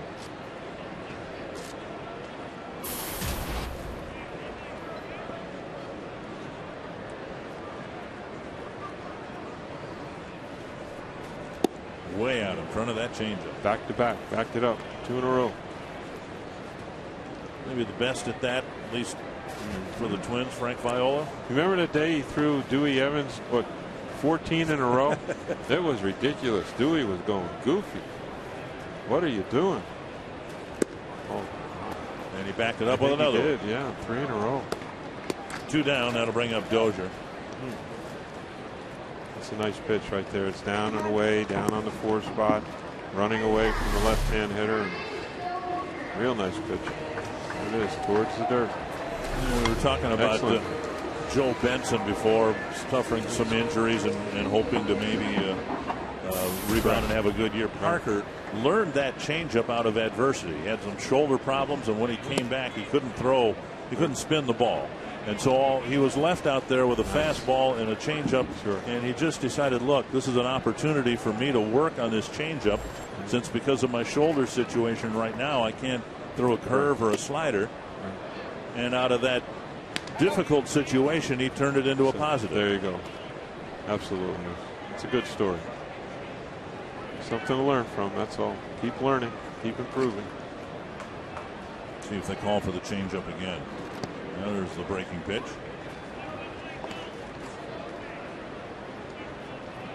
He works on trying to speed you up, speed you up, then slow you down and keep you off balance.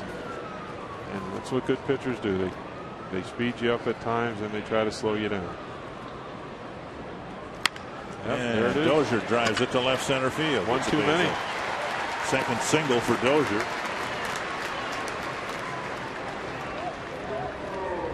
Yeah, Brian made a wonderful play to stop or put an end to the top of the 4th.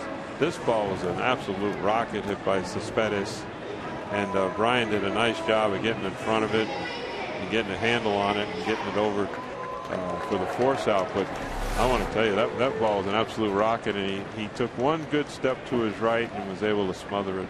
A real fine play by Dozier. Usually when the guy makes a good play, they usually get a base hit the next time up. Well, Casilla drove in a run with a fly ball in the second inning, trying to prolong this fourth inning here. Maybe Twins can put together a 2-out rally. Down and in, ball one.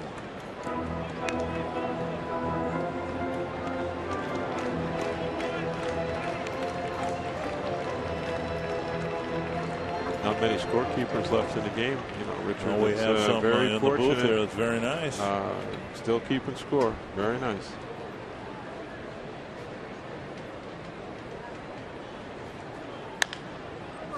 One hopper to Carter, and they'll just step over to the bag, end the inning.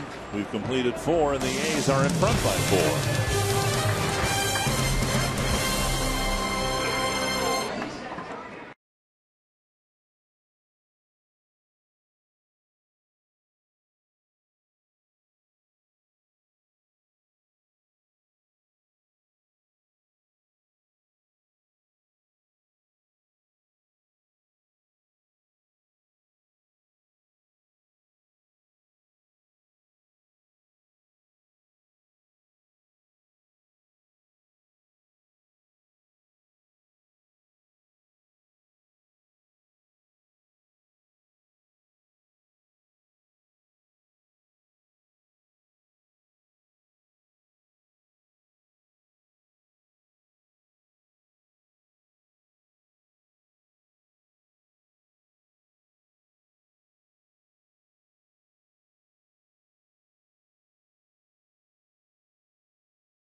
From the booth, with the A's threatening to sweep the Twins at Target Field. Earlier this year, the Twins swept the A's here at home.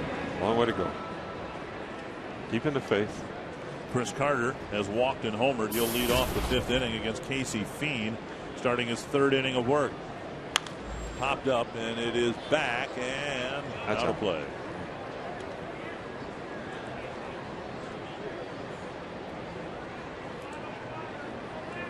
Eight home runs, bringing back memories of the A's teams of the late 80s and early 90s. Careful now, careful. I had to watch enough of that. We don't need any reminders. Swing and a foul, but within that, the inspiration. We talked about the game where they hit 5 home runs against the Twins in '91, and the Twins came back and won the ball game. A lot of people thought that was a turning point in the season. I would tend to agree. Ryan Harper. For me, I kind of sensed that things were heading in the right direction for us. Here's a drive to right field, and Mastroianni going back to the warning track, making the catch. The 4-game sweep in Boston did it for me. That's when I figured you guys were in pretty good shape. But we have Emily Schaefer and Megan Gebhardt, who are completing today a very long baseball trip that started in Kansas City for the All-Star game, then to Wrigley Field to watch the Cubs and endure a rain delay, right?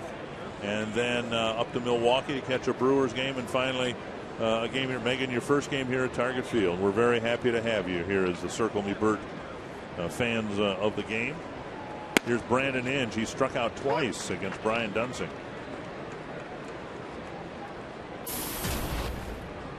Inge cut loose by the Tigers. The A's snapped them up. They had all sorts of problems at third base going into the year, thinking that Scott Sizemore was going to be their guy at third base, and he was lost all year because of injury. And they tried our guy, correct? Luke Hughes, that's Luke right. Hughes. Yeah, he was there for just a few games. Nubbed, and Fien has an easy play. 2 down. And Derek Norris will hit. Next home game coming up 7:10 tomorrow. The Orioles come into town for a 4-game set. Get to see Jim Thome again. Tomorrow's game is a Schweiger $1 a dog day. It's also my daughter's birthday tomorrow. Happy birthday. The first 20,000 hot dogs will be sold for $1. Limit 2 per customer. Great seats available for the Twins-Orioles series. You can check out pricing at twinsbaseball.com or call 800-33-TWINS. He hasn't asked for a down payment on a car or anything. No, like that. no, Okay. no. Good. Maybe I'll put that bugger in your ear. Here's Norris, and he takes outside, ball 1. Norris drew a bases-loaded walk in the first inning. And that, an otherwise forgettable 2 innings for Brian Dunsing, that might be the toughest thing to forget. There's a breaking ball over the plate. The Orioles have had to juggle their rotation. Jason Hamill had some knee problems, finally buckled the other day, and he's going to miss 3 to 4 weeks after knee surgery. He was scheduled to pitch, I believe, Tuesday night for the Orioles. And so the Orioles now are going to be announced for a couple of games. Chris Tillman tomorrow. Wei-Yun Chen pitched yesterday. pitching for the Orioles on Thursday. And then we'll wait and see who the Orioles announce. And Chen did a nice job yesterday against the Tigers. I believe he pitched 7 solid innings. 1 run. Tough task for the Orioles today. They're being shut out by Justin Verlander, 3-0 today. 2-2. Put him in a good mood for the airplane ride to Minneapolis. Well, the Angels and the Yankees, they've had some 3 pretty good games over this first weekend back from the All-Star break. Angels leading that one now 9-5 in the 8th inning. And Casey Fien does a nice job. He's faced just 10 men through 3 scoreless innings.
We have $100 worth of scratch-off tickets, courtesy of the Minnesota Lottery, for Kevin from Painesville, who is single and looking. He's asking women to apply in person, Section 302, Row 8, Seat 3.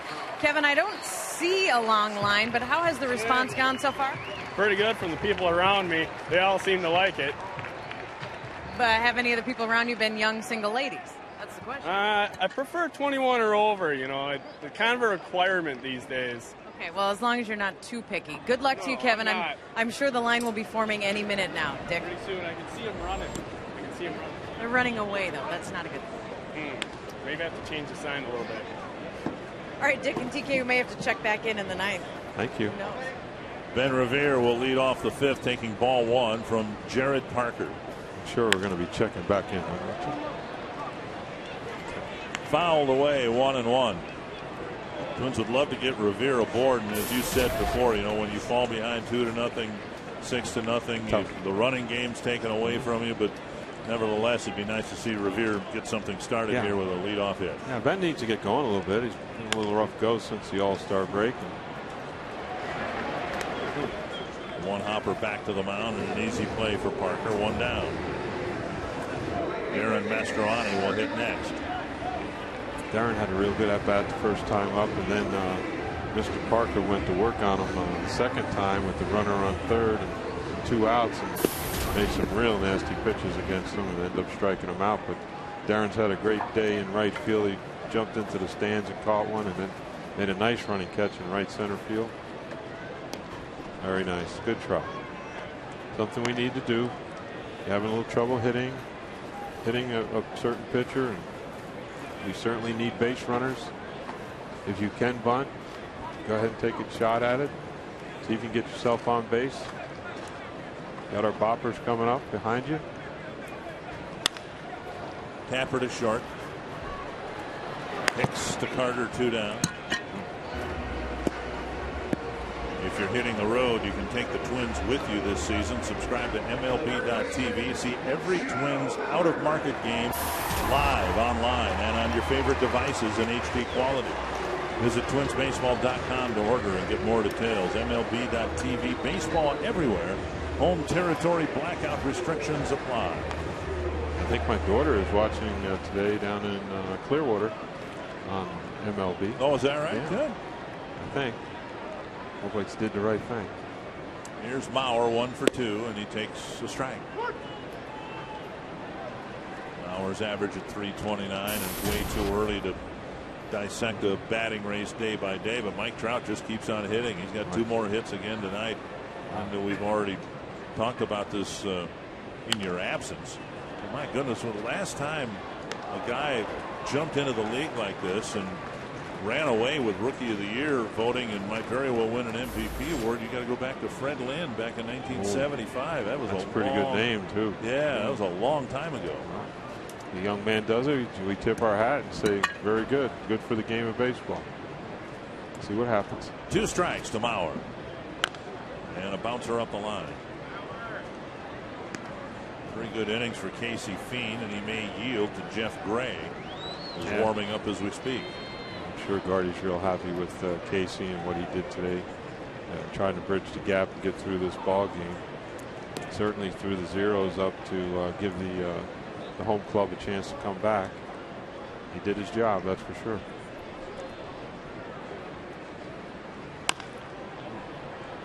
Boy, there's another one buried inside on Joe. The A's have not been shy about what they like to do with Mauer. They're going to try to keep the ball in hard on him. And I believe Joe knows this, without a doubt. Started right from Friday night, pouring the ball on the inside part of the plate, and it's continued. 2 strikes to Mauer.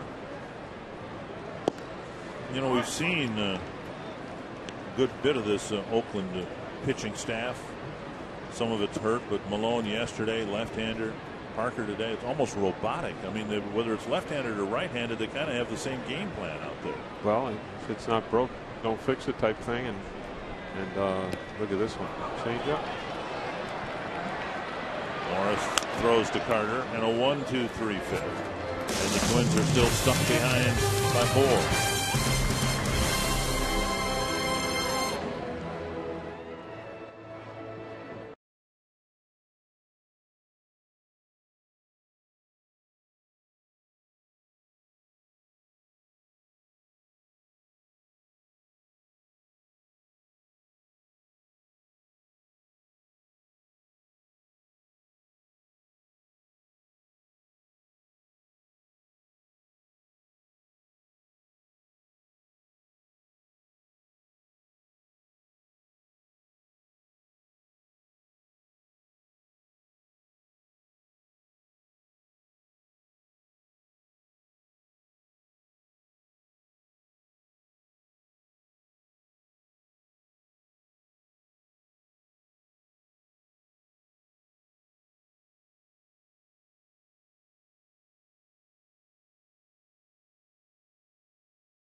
Game 1 in the series, it'll be hot and humid. We have some sunshine and building clouds, and there may be a thunderstorm late, especially after dark. Our first pitch, 92 degrees with winds out of the southwest up to 12 miles per hour. And it's hot and humid today. The Twin Cities area under a heat advisory, which I think means hot and humid with a high dew point. Hot. Jeff Gray pitched the 9th inning last night, and he gets the call here already in the 6th inning today. I told somebody, I was talking on the phone and talking to either the East Coast or in Florida. I forget who I was talking to, and I told him how hot it was, and he said, well, it's July. It's supposed to be hot. That's true. So what am I crying about? See, my problem is I have one sibling. She lives in central Missouri, and I have no chance of ever getting any sympathy from her about how hot it is up here. Because whatever it is here, it's about 12 degrees hotter and more humid down there. Yep. 1-0 to Seth Smith. High fly to deep right center field. This in the air a long time and gone. A home run. The 4th home run today for the A's after hitting 4 yesterday. Dick, I think it's a high fastball, and I think this Smith fella is certain to us that he is strong enough and powerful enough to get the ball out of target field, and probably that means anywhere in America. And it's just too high and too much of the plate. Wow, it's a nice swing. Chile's going to be putting in for a raise. Careful.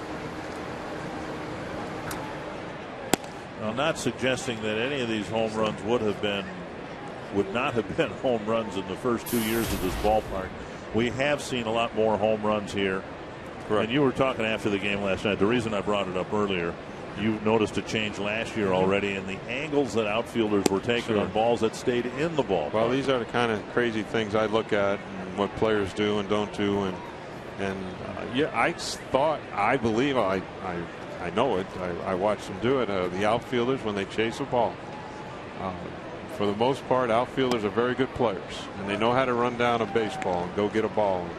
And I saw them starting to take little different angles to the baseball, so they'd be running across. Say there's left fielders running across to left center, and then all of a sudden has to take a couple steps back towards the wall. Well, that means the ball's starting to carry a little bit more, and you saw a number of outfielders starting to do that sort of thing, and thus you surmise that the ball's starting to carry a little bit more. And I know we get laughed at with our theory about the cement drying out and all that. That all started with Jason Giambi. Yeah, I understand that, but I believe that to be true. I don't care if you want to laugh at it or not. I think he's right. I think the ball's carrying just fine right now. And it started, in my mind, last year. Here's Jemile Weeks.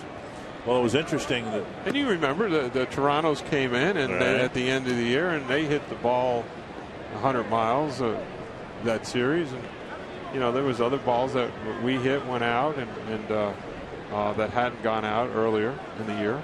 So I do believe the ball started carrying better towards September last year, into the middle of September, and started to go. As much fun as we've had and others have had with Jason Giambi's theory about the concrete, it was preceded by, and this was an interleague homestand here. Atlanta came in and then the Rockies came in. And before Jason Giambi ever volunteered his theory, Chipper Jones of the Braves was here. And this was the first year of the ballpark. And I asked him, I said, what do you think of the ballpark? He said, well, you know, ball doesn't carry well here, but he said that will change because it changed to Turner Field. Now, whatever the reason is, there appears to be a seasoning that new ballparks go through where the ball might not carry early on, but give it a year or two and it'll change. We know what kind of engineer would that be?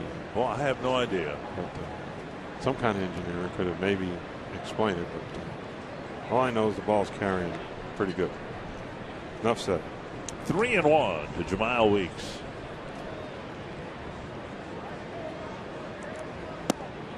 Wow.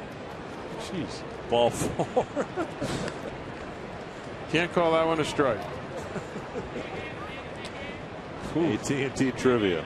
Get you your mind on something else right now. Which player has the most home runs in a season against Oakland? Wow. It's got to be a West Coast guy. And it's not just a Twins player necessarily. Right. I was thinking West Coast. Is it, maybe responsible with the interleague play now? You play, 19 games or 20 games in your division. So would that mean it would be a player from the, like the Rangers or Seattle, those teams? I'm not sure. Not quite sure, but that's would be a train of thought anyway. Whoa. Week started towards second, had to slam on the brakes. And a strike. Well, he had it read right, and he just didn't trust himself to keep going. If he did, I believe he would have had a stand-up type thing, because Johnny Gomes certainly was going to take the pitch for him. As a hitter, that's a nice thing to do. Blocked by Domet, 1-1. See, this is the kind of support I get from the people I work with. I'm being goaded by our producer right now to suggest Alex Rodriguez as the answer to the trivia. I heard that question. too. Yeah, and I don't believe that. Played for Texas and Seattle, which I already knew.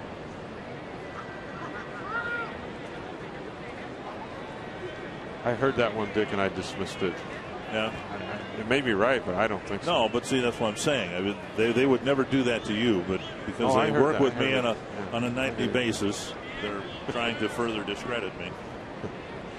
1-1. Oh. And Gomes just goes to first.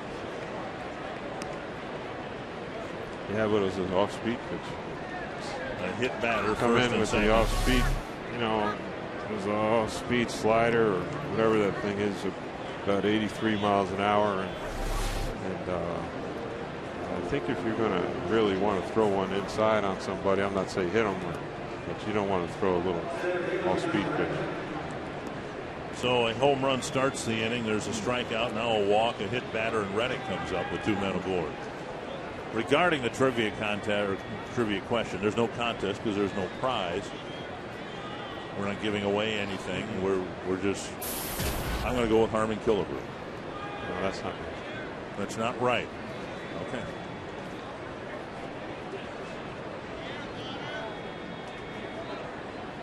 Swing and a miss by Reddick. Who is that?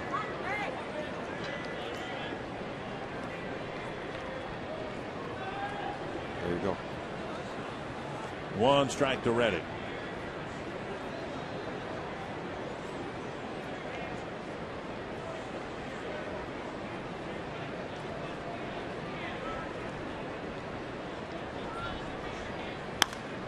Outs have been so hard to get for the Twins. You'd think at some point somebody could swing the bat once and we get 2 outs. Yeah, ground ball. Yeah, the pitcher's best friend. And back to the trivia question, Richard. In the theme of the weekend with the Twins and the retirement of not the retirement, but the Hall of Fame for Camilo Pascual, and the player that played in the same group of people, and the home runs being hit this weekend, I believe you do have the correct answer. Okay. You going to tell everybody what the correct answer is? Or? Well, Dick's got. They're leaving me hanging. So Dick's got the right answer. He's absolutely 100% correct. If he's not, he's right anyway. He should be right. If he uses this name, he should be right. 2 strikes to Reddick.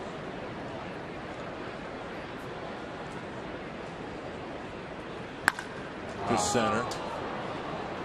And Revere ranges over. There's the catch, and his throw coming to second base, 2 down. Good play.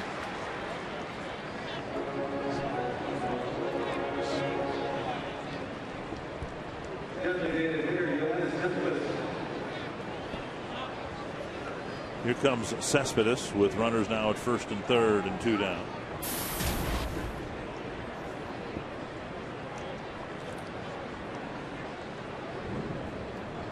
Cespedes with a long home run to center, an RBI single in the first. Cespedes was out with a wrist/hand injury when they were here in May, so we never got a chance to see him. Yeah, we were all looking forward to that. I remember that, Richard. I know I was looking forward to seeing him play. We heard so much about him and the talent that he had, and boy, there was no lying about that. He certainly looks like the real deal. 1 strike. Cespedes signed by the A's. And one of the things they're concerned about, since we talked about Joe Benson and the hamate surgery, they have tried with Cespedes to get him to change his grip on the bat. He used to grip around the knob of the bat, and now you can see they've got him up just a little bit, fouled back, but they're concerned, or have been, that the knob would, with all that pressure, crack that hamate bone. Right. And there was guys that did that in the minors. You'd see it every once in a while, and you'd cringe and go, "Oh, son, you can't hold the bat there like that." You know, you're just asking for trouble. It might not be today or tomorrow, or next week, next year, but eventually it's going to get to you. And you can see right now where he's holding the bat with his bottom hand, his left hand. He's got it off the knob of the bat, but as Dick pointed out, he used to have it down around that, and pointed out, you put an awful lot of it's got to be a little bit uncomfortable as well, but awkward pressure in different areas, and you're always almost asking for hand trouble. And we've always encouraged to get the guys off that. And I haven't really seen it much anymore. Every once in a while, I guess you might run into it, but for the most part, no. Wow. Rifle to center field. Another run for the A's. Weeks will score. Well, for those of you who don't know, and I only know this because I had the hamate bone surgery. I call it an athletic injury, but I did it in a very unathletic way. But the hook of the hamate is in the fleshy part of your hand, opposite where the fleshy part of your thumb is. And Gray's having a tough time here in the 6th inning, and it looks like he's going to be taken out. So he faced 6 guys and got 2 of them. Gave up a couple of runs and leaves with a couple of men aboard and 2 out.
A question. Drum roll. 5 for Willingham already. I said Harmon Killebrew against the likes of very nice Catfish Hunter, Blue Moon Odom. That's Raleigh Fingers. That's no easy task right there against those fellas. 11 home runs in what I suspect were back then probably, 12 games? There's a throw into center field. Dozier will retrieve it. They had the pickoff at second, and Gomes nearly was picked off. Yeah, Alex just waited a little bit too long before he turned and threw. And Dick, you've been to spring training numerous years, and you've seen we practice this play and why Alex waited so long to throw the ball, and then he really held on to it for a long time before he finally cut it loose. But Lexi did a nice job right there, and unfortunately our pitcher misfired. Well, Burnett on in relief of Jeff Gray, who had a tough time here in the 6th inning.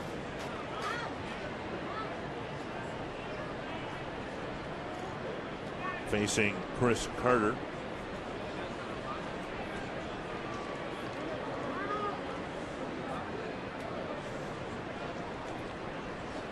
Gardy was hoping at least to get the inning out of Gray for sure, and then piece the bullpen together for the last couple. I would anticipate we'd see Perkins today and maybe Burton, and we still may, but I don't think he wanted to use Burnett here in this spot. He wanted Gray to get through that inning. Dolman held the ball, but no call from Alan Porter. He's not cooperating. Not going to. 1-1. And now 1-2. Burnett had a really good run from the beginning of June into July.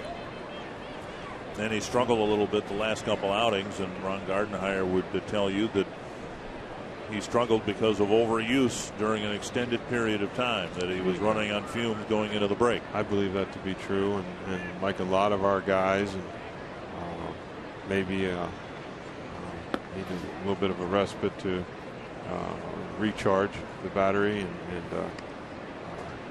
be able to pitch the last couple months of the season here and finish strong, and that can happen with guys. And as much as we've asked our bullpen to pitch this summer, you have to anticipate that there's going to be a few guys that have some bumps in the road.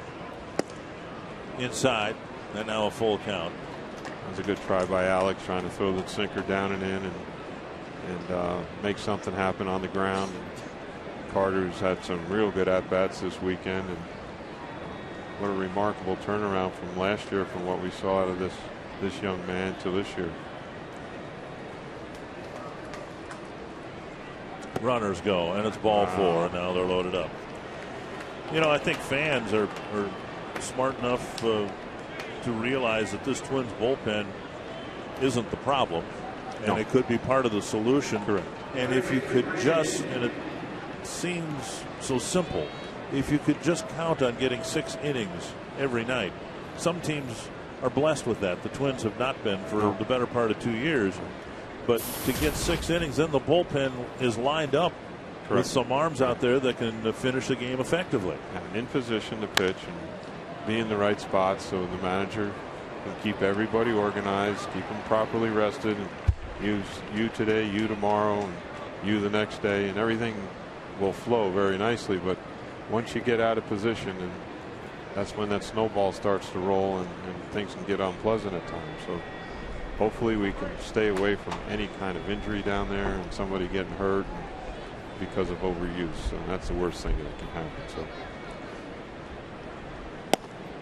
wow, just not going to do it, Richard. I think it might be a touch inside, but come on. Yeah, it was inside. 1-1. I think Brandon Inge has ever had that pitch called on him or strike. Now 2-1. He's had a tough time today, Inge. A couple Ks and a dribbler back to the pitcher.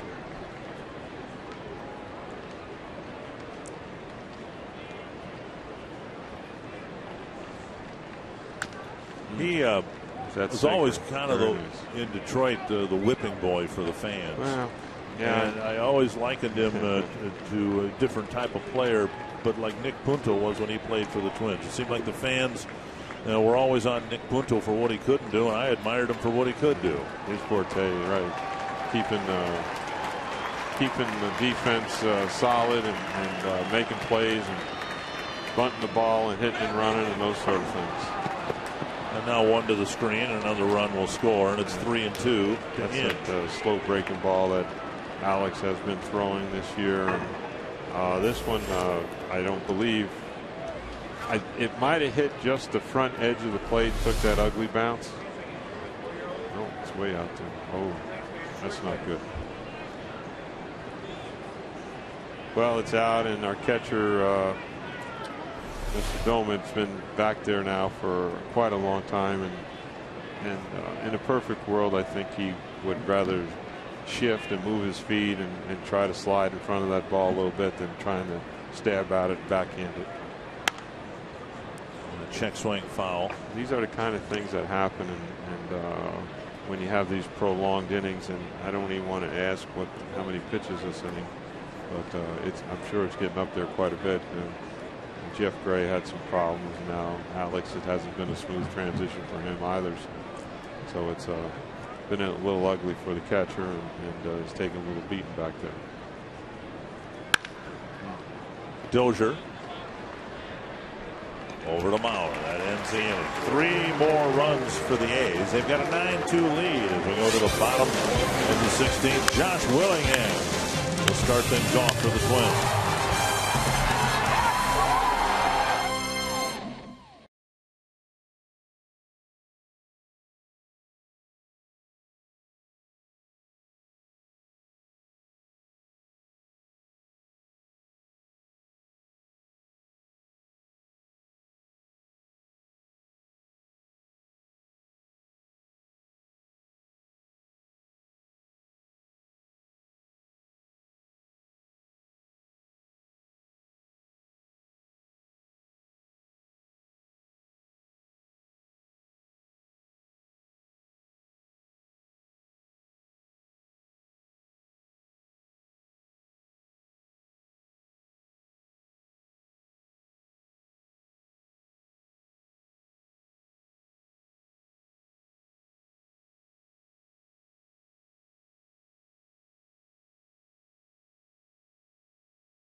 Sixth inning, the Coors Light freeze cam. Boy, does that sound good on a hot, muggy day. Good catch by Darren Mastroianni. Look at that left foot. Watch his eyes, his head, looking down at the baseball. Very nice. Frost Brewed Coors Light freeze cam. Worth the price of admission. Well, you were pointing out Josh Willingham as he steps in the box here in his home runs against the A's. His eyes locked down on the barrel of the bat, and I guess if you keep your eye on the ball and your fielding, it's a pretty good thing to do too, huh? It's mandatory. You can get by once in a while with maybe a little lucky and catch one, but for the most part, it's not going to work out. Popped up near third base. Wow. Just got in enough on Josh. And ends with the catch one away.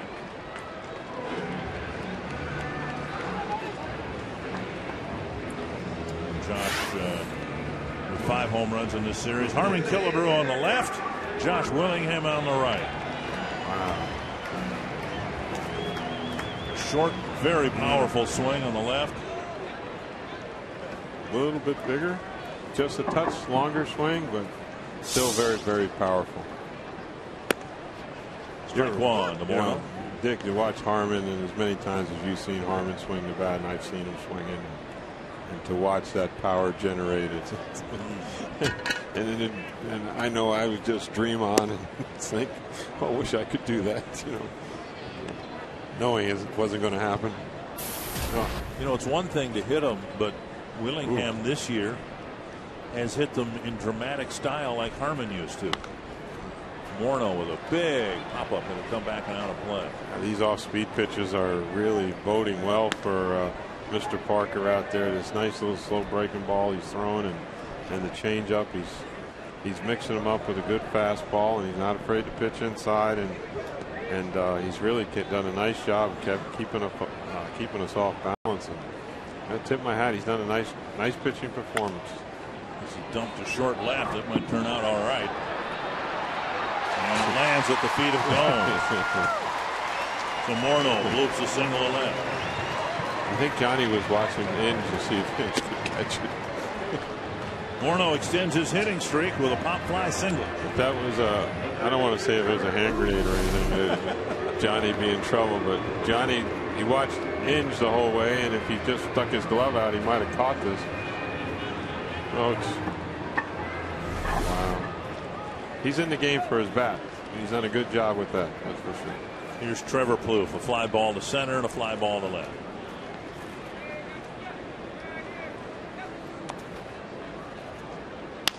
Pulled foul.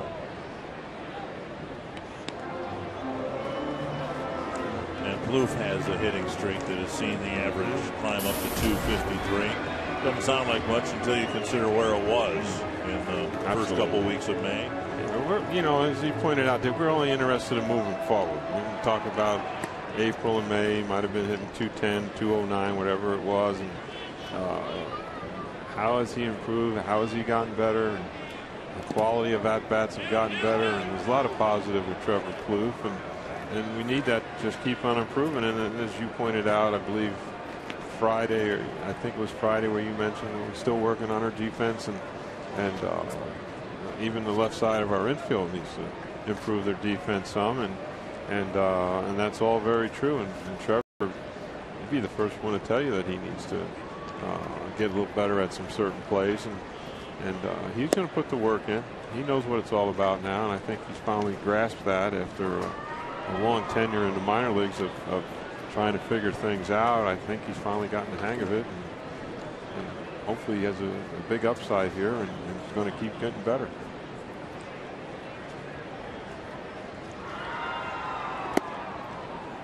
At some point, I'm sure Trevor came to realize that as tough as it is to make it up here, once you're here, if you don't put in your work, it's really tough to stay up here. And all you need to do is look at who's in Rochester at his expense. Sure. Danny Valencia, and Danny got sent down because things didn't work out for him up here. Well, nobody's going to feel sorry for you either. And that drops, and both Morneau and Plouffe extend their hitting streaks with bloop singles. Very nice. We'll take it.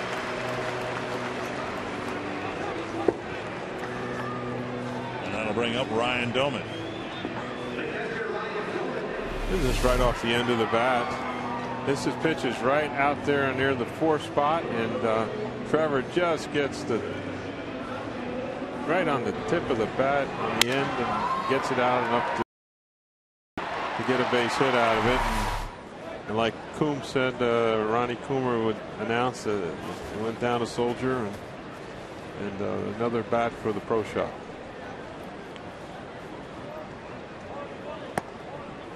And now Doman with a chance to do some damage, and yeah, it's 9-2. It's not pretty, but the Twins could mix in some extra base hits with men on base.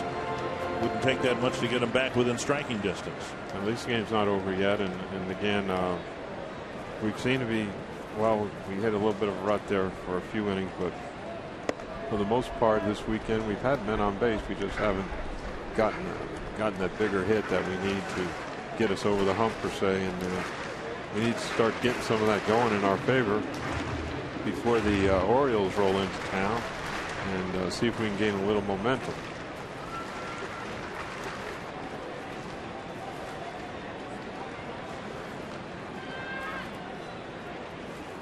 Swing and a miss, 2-1.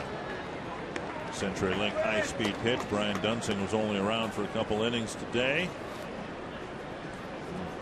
94 miles per hour, and Parker's 96 must look like 106 when you mix in the changeup. Yeah, back to 80, 82 on the change, and 94 pretty much on his fastball. And, it's pretty good differential. And we talked about earlier about he's done a nice job of keeping us off balance. Stroke to right, fair ball into the corner. Morneau will score, and Plouffe will be held at third base. Doumit with an RBI double. Very nice. This fastball is a little bit up in the zone, I do believe.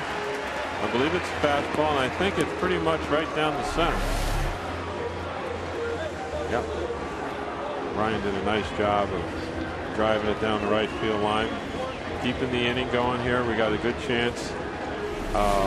Bullpen starting to stir for the A's, and one of their many lefties is what a surprise.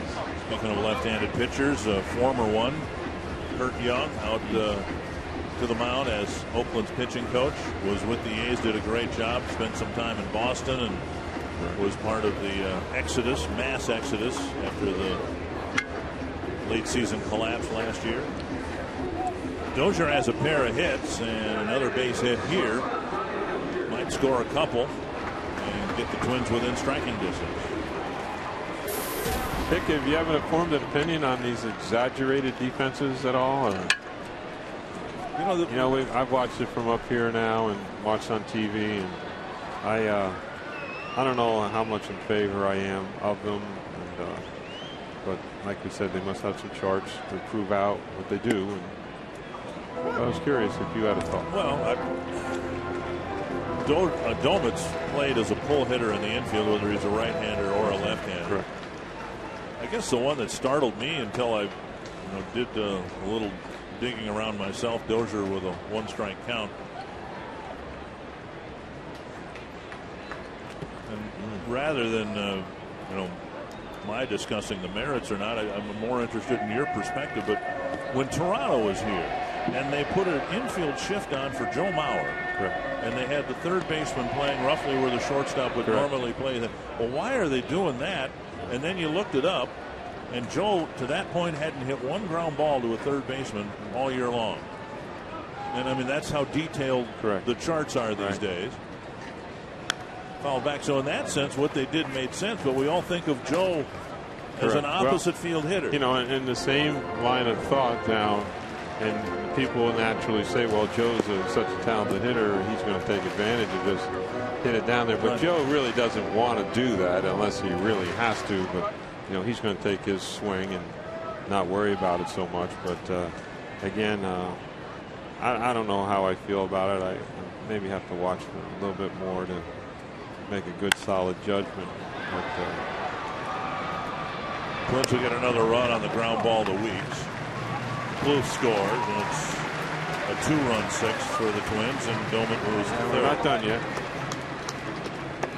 But if we, you think back, and I'm not trying to throw a stone at anybody or anything like that, but Ben Revere had a chance to get a run in, and we didn't get that one in. And you go back, well, we could have got this one in, and we didn't get that one in either. And these things, you start adding them up through the course of the game, and you go, well, gee, if we could have executed properly, I'm not saying we're turn around and win a game, but it bodes well for the future, how you execute. And once you start pitching a little bit better, and instead of giving up 8 or 9 runs, you only give up 4 or 5, but you score 6 or 7, because you've taken advantage of all your situations and executed properly. But easier said than done. Little number in front of the plate. Garcia is thrown out. The Twins leave Doumit at third base and score 2 in the bottom of the 6th.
show, Tom Kelly talked about the 4 spot and the 1 spot, where they were in relation to whether it's a right-handed batter or not. You see Willie last time up had the pitch up in the 3 spot, and it got in on him just a touch. And here's Trevor reaching out towards the 4 or 5 spot and trying to cover the outside part of the plate. Not too bad. Those kind of things there, you hope you at least foul them off. Foul the ball off and give yourself a chance to get a little better pitch to hit on the next one. So there's a lot of stuff that goes on in the course of an at-bat and what hitters try to do. And you know, and we talked so much this weekend about just being able to foul some pitches off and give yourself an opportunity to see another pitch.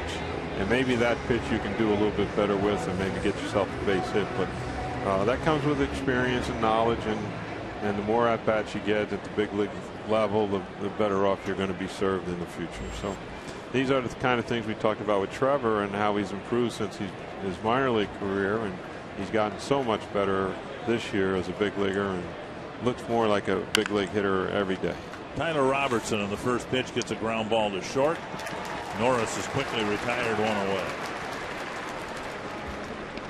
Tyler Robertson, one of my, I don't want to say one of my favorite pitchers. I don't have too many pitchers that I call favorites. So, but Tyler is, you know, we talked about him last night a little bit. He put a lot of work in the minor leagues and did an okay job as a starter. Always seemed to have a little bit of a problem in all of his starts.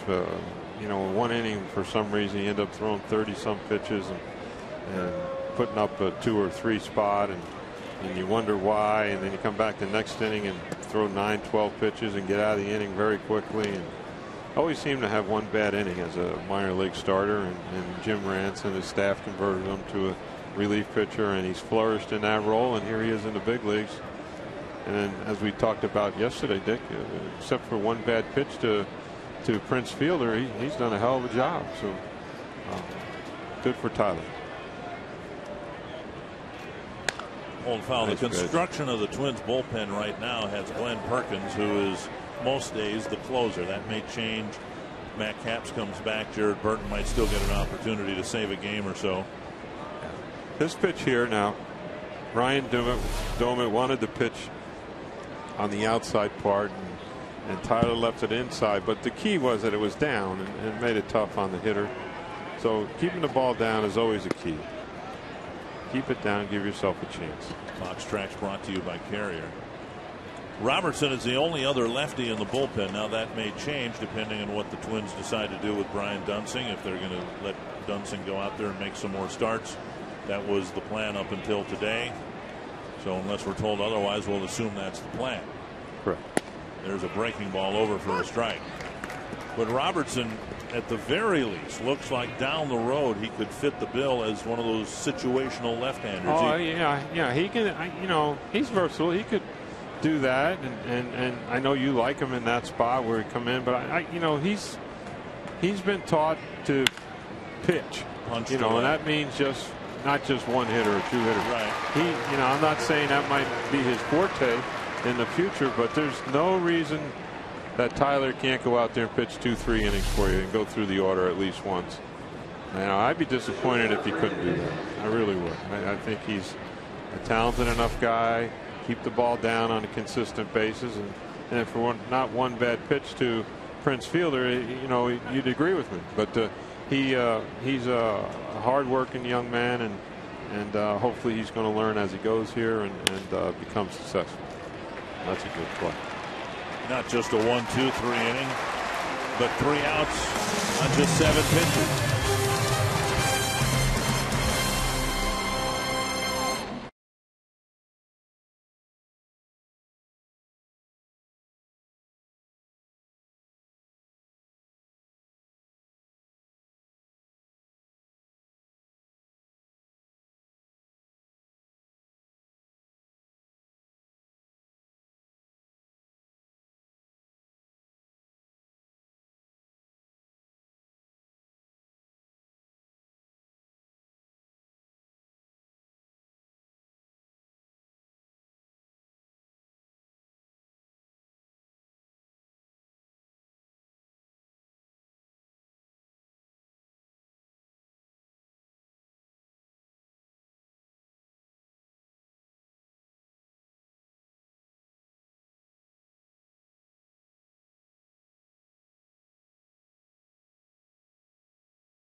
North is brought to you by McDonald's. Right now, you can get 20 crispy chicken McNuggets for just $4.99 at McDonald's. And by AT&T, the nation's largest 4G network. AT&T. Rethink possible. A's leading 9-4, home half of the seventh. Twins trying to pull one out here in the late innings if they can. Save the final game of the series. Here's the Grand Casino story of the game. Yeah, the story of the game is pretty simple. We didn't pitch too good in the beginning, and they took advantage and driven the ball out of the park.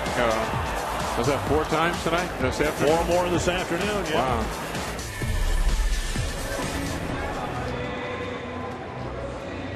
And so now the A's turn the game over and a 5-run lead over to the Oakland bullpen.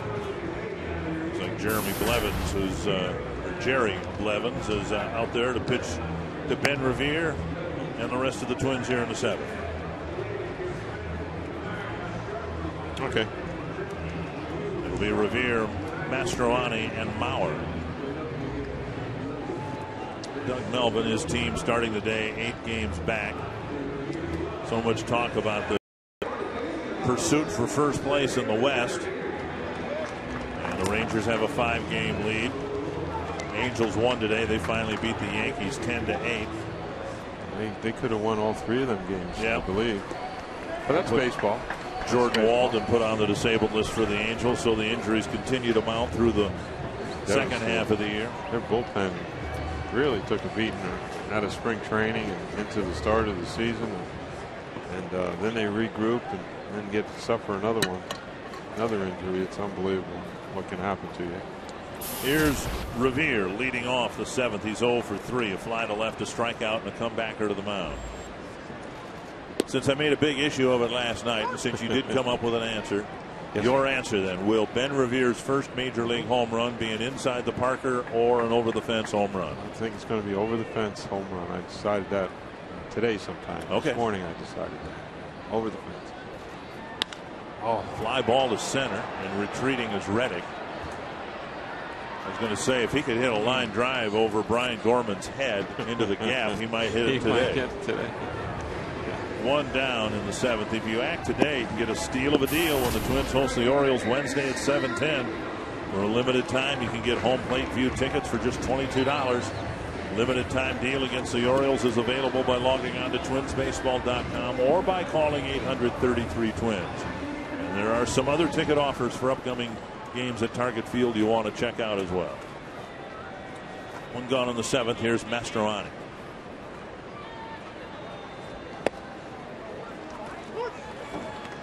Talked a little bit about Revere and not hitting the ball up in the air. He's probably not at his best right now, but a couple fly balls today, and I think the hitting coach and the manager will take note of that and see if they can get Ben back on that line drive ground ball kick again. A little doink to right. It's caught by Smith. 2 down. It's a nice pitch. It's an off-speed pitch down and away, down near the 4 spot. Darren just reached out, and this is the kind of swing you get. It's a nice pitch. And this is just what happens when you get the ball down near the 4 spot. That's the kind of swings that you get.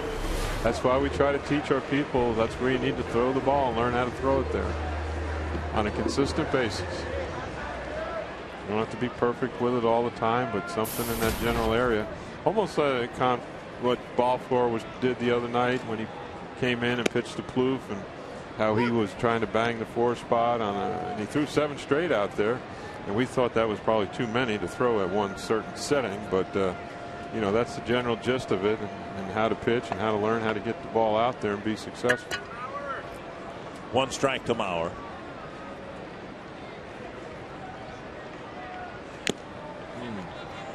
Swing and a foul, 2 strikes. Nice little breaking ball. This guy can throw a bigger one. He throws a shorter breaking ball, and trying to keep you off balance that way.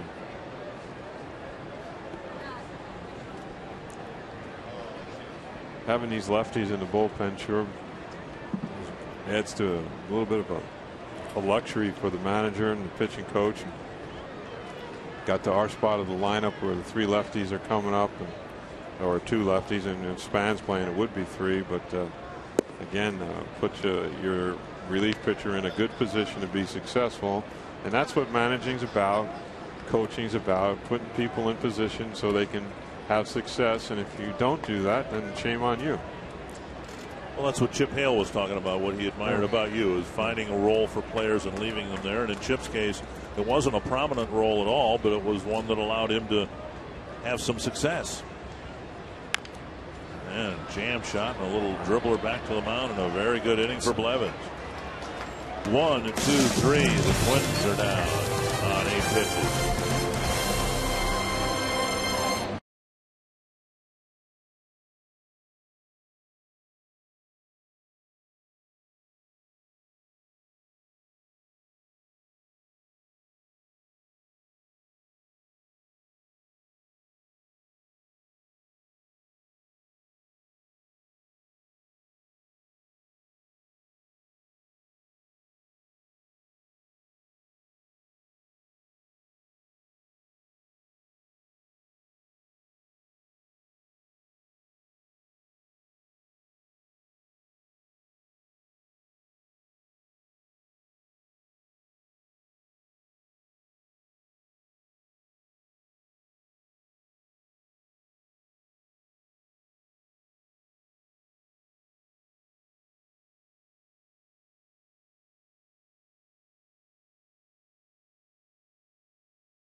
Accounts and descriptions of this game may not be disseminated without the express written consent of Minnesota Twins, LLC.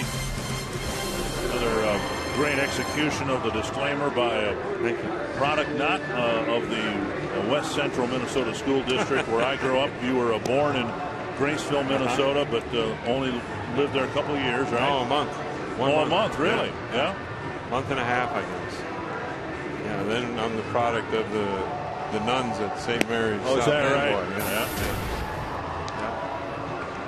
Well, next time we have an hour and a half, 2-hour rain delay, we can have you discuss some of the stories about going through your elementary school years. Jared Burton into the ballgame for the Twins, pitching to Oakland in the 8th. He'll face the top of the Oakland batting order, starting with Jemile Weeks. Good-looking young player for the A's, Jemile Weeks. I take him, Richard. How about you? I like him. He has gotten on base 3 times today, scored 3 runs. He looks like he enjoys playing. Looks like have a smile on his face, and you know, and of course, when you're winning, it's a little bit easier to smile. But he sure does look like he enjoys playing the game. You know, I'm sorry, but that Jock Jones thing where Jock always had that charismatic smile. And I know I sat him down in the office one day and I said, Jock, you know, you got so much going for you and you don't know it. You got a charismatic smile. Everybody loves you. You enjoy playing. You have so much enthusiasm. Go out there and have some fun. Go play. And it turned out he had a pretty good career. Yeah, and it certainly wasn't because of that talk. But this fella reminds me a little bit of Jock Jones and the smile that he does carry. It's part of it. Fans recognize those sort of things and can jump on your back a little bit of that. So I think that's one of the reasons Ben Revere has quickly become a fan favorite. You just get the sense that there's no place on earth he'd rather be than on the field. And the ringleader when this first started was number 34. when he first came up to Minnesota and started to plan his legacy as one of the greatest ever to play for the Twins. The thing I always remember about Kirby, and you probably appreciated it more than anybody else, could be in first place, and of course Kirby had the energy and enthusiasm, but there were times we're 25 games out in Arlington, Texas. Here's a hot ground ball to Plouffe, and a good throw to Mauer. 25 games out in late August. It's 102 degrees in Arlington, Texas, and you walk in the clubhouse and you heard that cackle. It really didn't make any difference to him where he was in the standings. Sure. One down in the 8th. Here's Johnny Gomes. Only one Kirby pocket, that's for sure. Gomes has scored 3 times. Single and scored in the first, 2-run homer in the second, hit by a pitch and scored in the 6th. Had a nice weekend for himself as well, as a lot of the A's players have, and sort of ganged up on us here a little bit and did some damage. As you pointed out, Dick, many times this weekend, the A's are surging. Their best record in baseball is that the American League? Or baseball. Yeah. Generally, if they win tonight or today, that's 9 out of 10. Impressive. Half swing but a strike. That's that funny pitch that Burton throws, that half split change. Good luck trying to hit pitch. Look at the Angels, 10-8. The Yankees, wow. Don't look like there's too much given up with those two teams. Pulled foul. Toronto beat Cleveland 3-0. Detroit behind Justin Verlander beat Baltimore 4-0.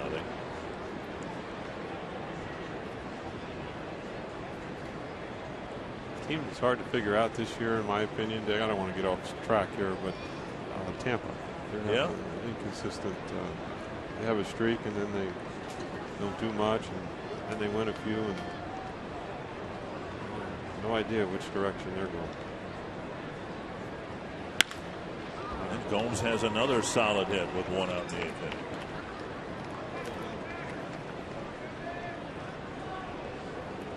The Yankees have the best record in all of baseball, so some have already conceded the American League East to them. So then you look at the wild card entrance, and remembering this year there are 2 wild card teams, not 1. And if the season were to end right now, it'd be a dead heat between Tampa Bay and Baltimore. Look at that. And like they're talking Friday, I believe I listened to a show where they anticipate that wild card deal going right down to the last day, especially with that additional team, correct? Right. So it's going to open up another spot, and the way those standings look right there, well, we'll be having all kinds of playoffs before the playoffs. You'll have a 1-game playoff to get into the wild card, which is a 1-game elimination setup. Unbelievable. Regarding the Rays, they've not played well defensively. They have an incredibly low team batting average for a team with a winning record. Their team batting average is .231. Oakland's got a winning record with a team batting average of .226. What does that tell you, Richard? Something about pitching, I suppose. Pitch. Catch it when you're supposed to, and you always have a chance to win. 1-1 to Reddick, and he rifles it to right field. Mastroianni with the catch. Easy go. 2 down. And that'll bring up Cespedes. What makes a catcher a successful game caller? Tyler Mason talked to the Twins catchers to find out. Read his story at foxsportsnorth.com. I can answer that question. Okay. What makes a successful catcher is 5 excellent starters. Okay. Pretty much what it takes to make a good manager, right? It makes a real smart manager. 5 excellent starters and a real good bullpen. Make your intelligence level go way up. And then conversely, I mean, that's where the Twins have found themselves this year. Another poor start today.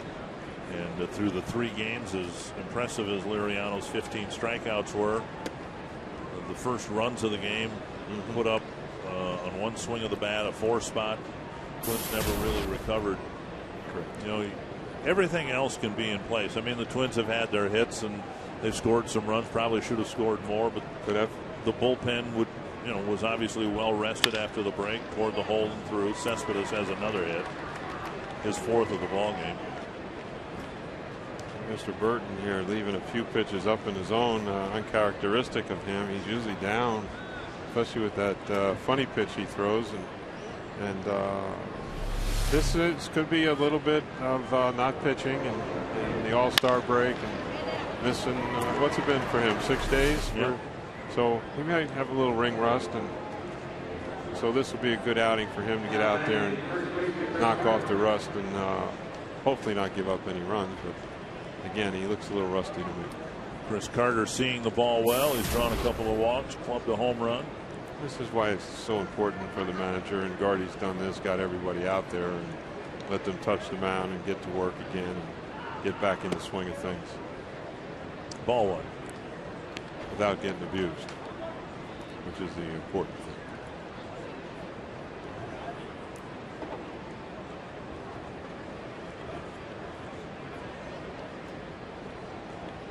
There's been a few guys in the lineup, Richard, and you've pointed it out very well that they've had real nice weekends here.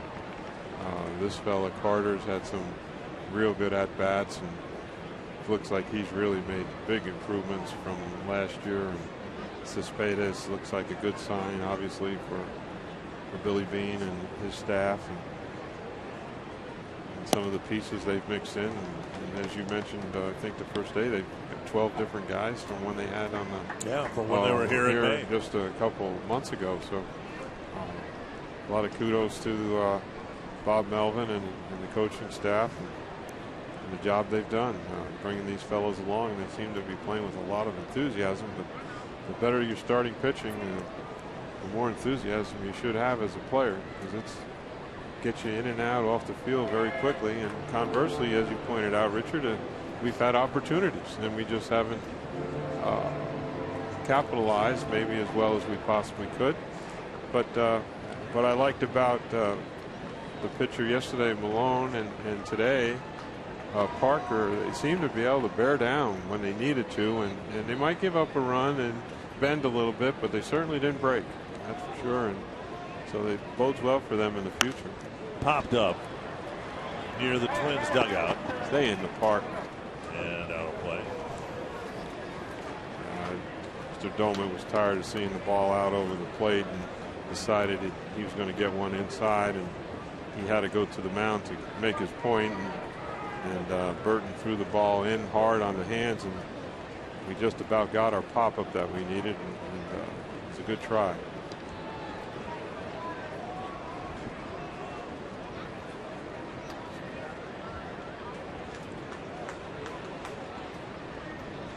2-2.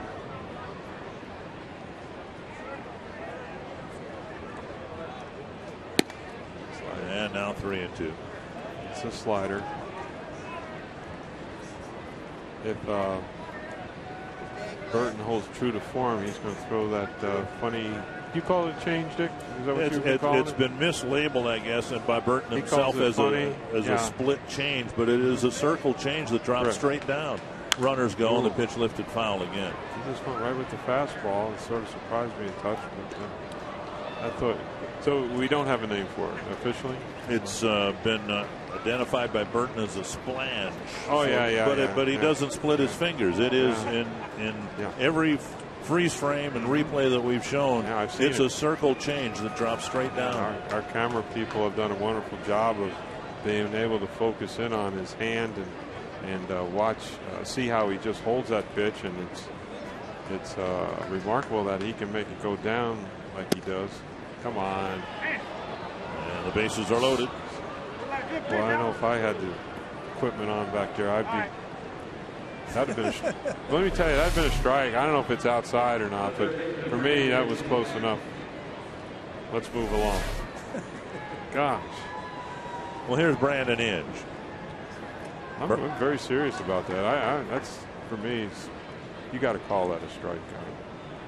I don't care who's pitching, our team or the other team. That's a strike. I'm used to hearing that from Bird. He disguises it a little bit. He calls it a pitcher's pitch. I think, well, that's fine, and that's true. But it was. But again, I think what we have to realize is that pitchers are a commodity. We have to take care of them the best we can. They make all these rules in football to protect the quarterback.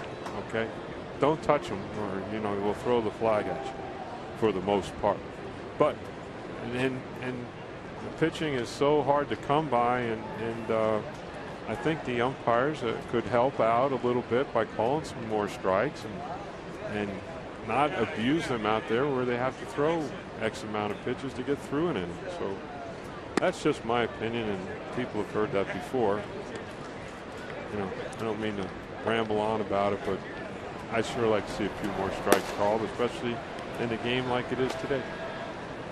Glenn Perkins starting to get loose down in the Twins bullpen. He'll probably get the 9th inning, hoping that Burton can get through the 8th. And that should take care of it. A check swing. Burton flips to first. And the A's leave the bases full in the 8th.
The Twins come to bat in the bottom of the 8th inning, and when the game ends, our coverage will still continue. We hope you'll join us for Twins Live, presented by CenturyLink.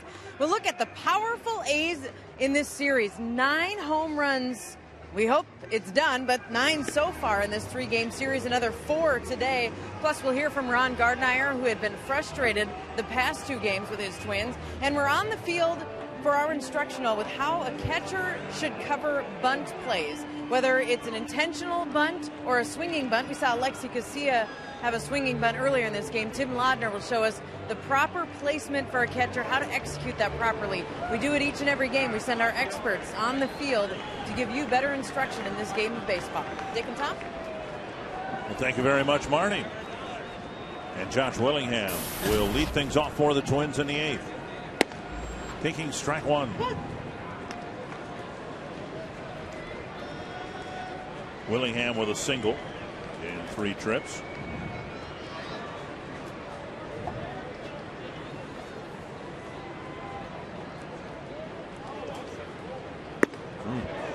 Fastball up, 1-1. I believe that would have to be thrown for a purpose. Get the ball in, make the hitter move his feet. Now to go back, down and away. Try to open up the outside part of the plate and see what happens. Yep, catcher wants it down, away. There it is. 2-1. Pitching with a purpose.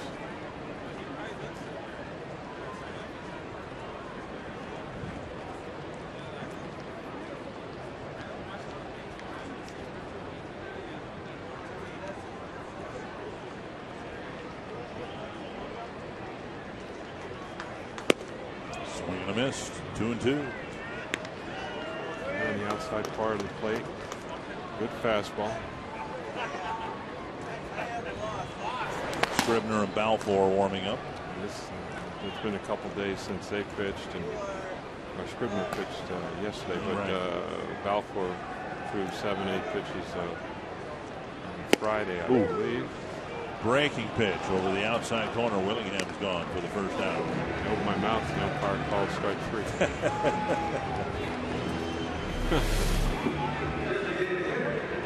This is a pretty good pitch. It paints the outside part of the plate. I think Willie knew it. Sort of gave up on it a touch, and that's what's called the backdoor breaking ball. Justin Morneau singled and scored his last time up, extending his hitting streak. Morneau with a little pop fly to left. It landed at the feet of Johnny Gomes. Twins followed it up with a single and a double.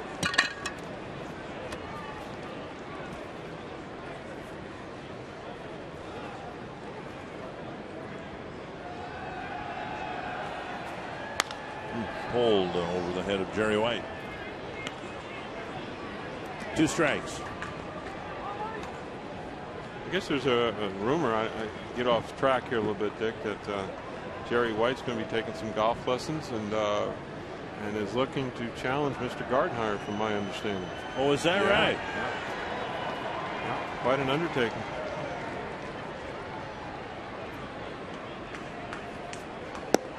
Mr. Gardenhire is one of the better golfers I've seen. And Morneau, in disbelief, heads back to the dugout. Oof, he called that a strike.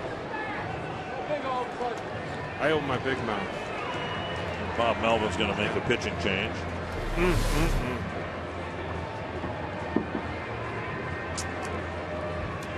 Wow. A little bit out.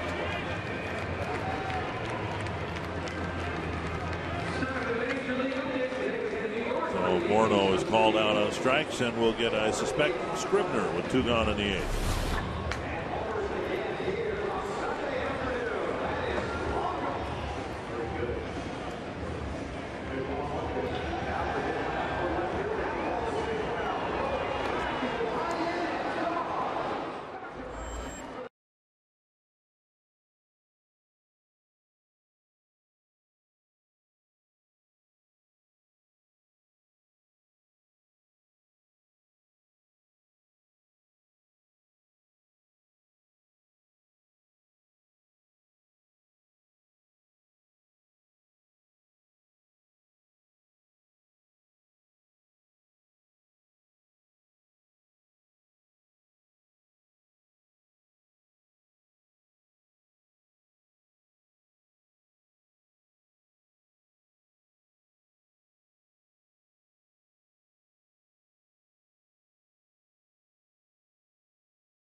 Orioles begin a 4-game series tomorrow, and you can come out Tuesday to take advantage of the Sports Authority Value Pack.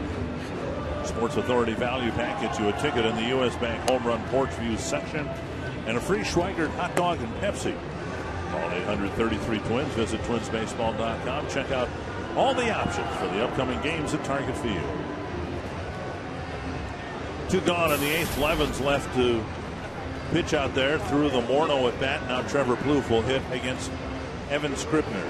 He did a nice job too, Levins, and he's just adding on to his stats for the year. He's having a wonderful season so far, and starting pitching will allow to keep the bullpen intact and keep you in position so you can be successful, and it all reverts back to the starting pitchers, and it allows the bullpen to pitch when you're supposed to pitch and not ask you to do more than you're supposed to be asked to do, and you can have success that way. Plouffe takes strike 1. Addison Reed saved it for the White Sox. They beat the Royals 2-1. They'll pick up a game on Cleveland, keep pace with the Tigers, who are on their heels. That's down the line. Great backhanded stop by Brandon Inge. Throws him out. What a play by Brandon Inge. And the Twins go down 1-2-3 in the 8th.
Fun in this series, and they're on the verge of sweeping the Twins in all 3 games. They've hit a lot of home runs. They've outpitched, outfielded the Twins. They've crossed the board, outplayed the Twins here in their home ballpark. And I know Mr. Gardenhire knows that, and he's openly said it after last night's event. And today's been a little bit not the same, but we just got outpitched and out hit, that's for sure. Starting Perkins with a tune-up inning here in the 9th. Tuning up for what he hopes will be some save opportunities in the Baltimore series. Wow. 95 at the knees over the inside corner. That's on that one.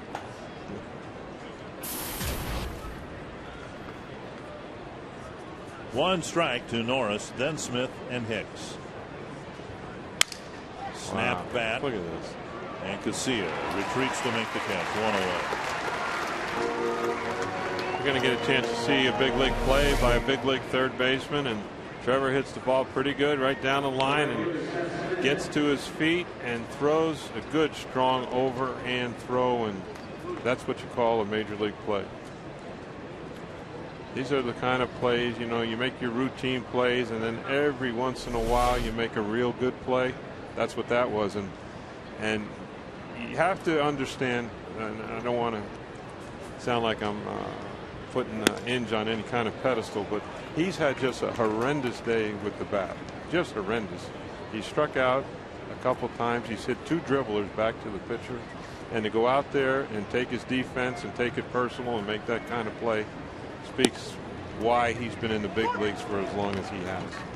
Really good player. That's what you call a real good major league player right there. And that's why I always thought he was Detroit's version of Minnesota's Nick Punto. I thought Punto was the same type of guy. Fans would get on him about his at-bats, but he'd go out there in the field and make one great play after another.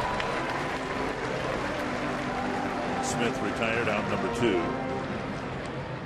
And that's why the Tigers didn't have room for him again this year. Remember last year, Inge went down to Toledo. He accepted a reassignment to the minor leagues, to the AAA, just to stay fresh. Right. And then once it came up to September and then into October, there was Brandon Inge right where he was most of the last 6 years. You look at that arm. I mean, that's a strong throw, and people tend to forget he used to be a catcher. Correct. And he's played a long time, and it's obvious he's on the downside of his career. We know that. And he knows that, and to make those kind of plays, and that's what it's all about. And you know, when you have your young teams, Dick, and there's some young teams out here, and that's why it's always nice to have one or two veteran guys out there, because it sort of adds a little stability to things. And just for that reason right there, that play right there, that's what you need. Down and in. Well, if you're Brandon Hicks and you're at short and you're looking to your right and you see a guy who's 12 years older than you making a play like that, that's pretty impressive. Yeah, this fella should look at him quite a bit. 1-2 to Hicks. 2-2.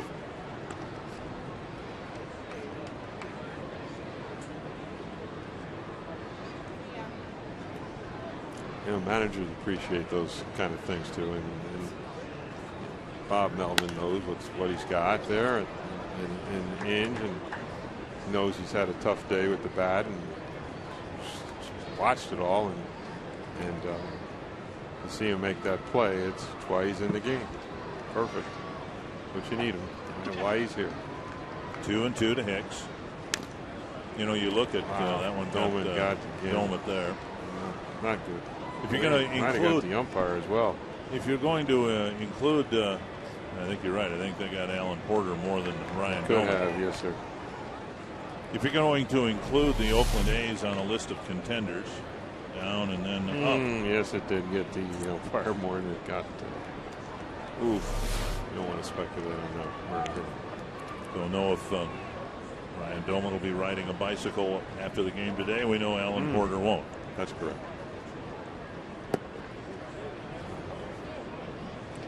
Full count.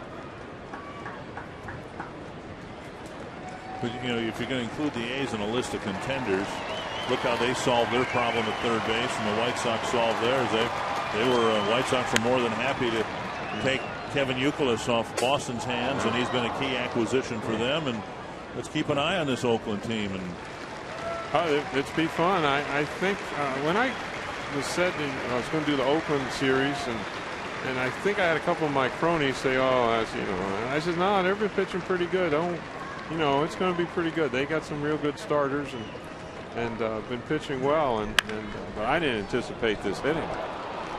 Hicks gets a hit after an 0-for-4 afternoon. I think this hitting has opened our eyes a little bit about these A's, and we're seeing firsthand that they can score some runs and can generate the ball out of the ballpark.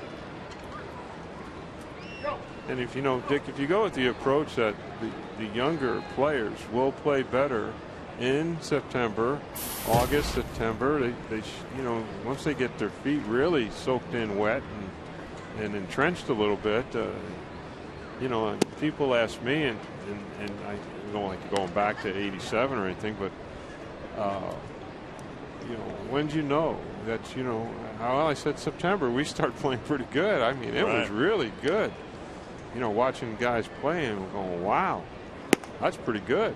And but a lot of them were, coming together as a group and learning how to play, learning how to win some, and of course pitch halfway decent. And it sort of worked out, but we played our best in September, and that's every manager's dream, is to get off to a decent start and play well in September. So again, that's what worked for us, I know, and we played well. And I always think that the younger players are going to play better in September, and this is, I'm sure, what the Oaklands are thinking as well. 1-2 to Weeks. You talk about airing it out. That's what Perk is doing right now. That was 96 and coming in hard at you. Get your attention.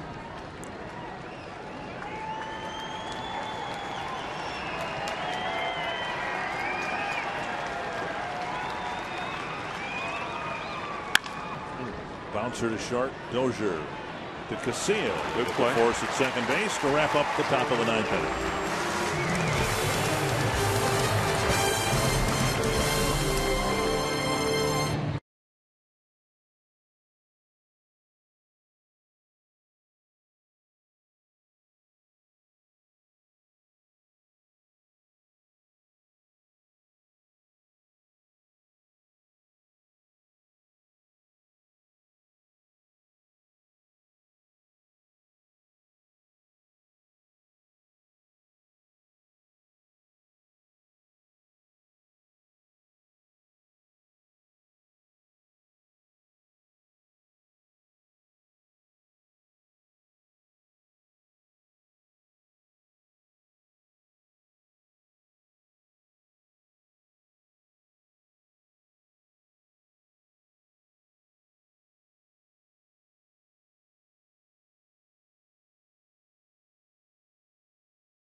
delivery of the game. A 4-hit game for Yoenis Cespedes.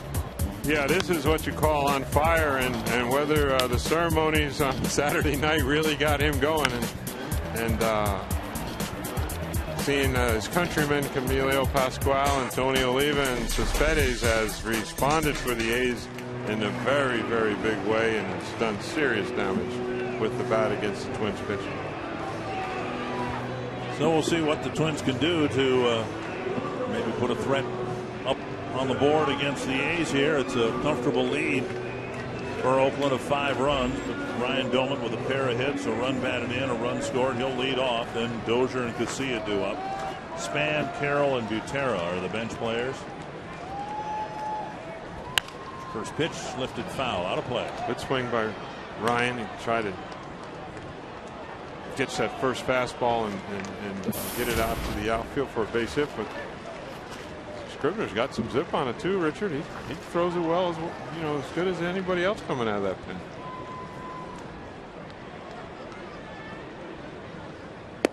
Down low. 91. Good angle. We talk about angle, and Bert's talked about it numerous times. Keeping that arm up, throwing the ball in a downward plane. The hitter look at only half of the baseball. Carter to the bag. Doman retired, 1 away. And Dozier's had a nice series for himself this weekend, and he's gotten a number of hits for the Twins and himself. And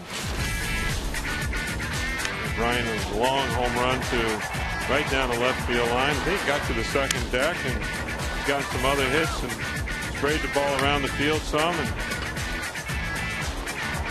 helped the old batting average out. Now if we can clean up some of the fielding things, we'll be all set, Richard. 2 more hits and a run batted in on a ground ball today. 2 for 3. Keep on improving every day. Keep working at it and keep getting better. And it's going to be the key to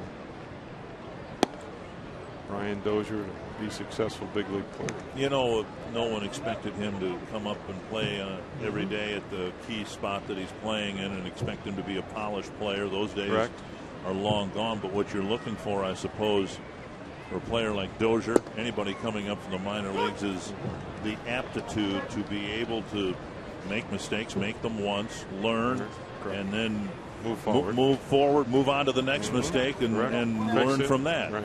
Yeah, that's all part of it. Learn from your teammates. Had a little talk with Jamie Carroll today, and we talked about just that, trying to help out and help each teammates out. And Jamie's been wonderful, helping. And he goes unnoticed some, but he is. Jamie's done a good job of trying to help Dozier along, and that's what good team players do, and Jamie Carroll's probably at the head of the list for that. But you're correct in your assessments, and Dozier needs to clean up a few more things, and kind of things that Gardy talked about last night.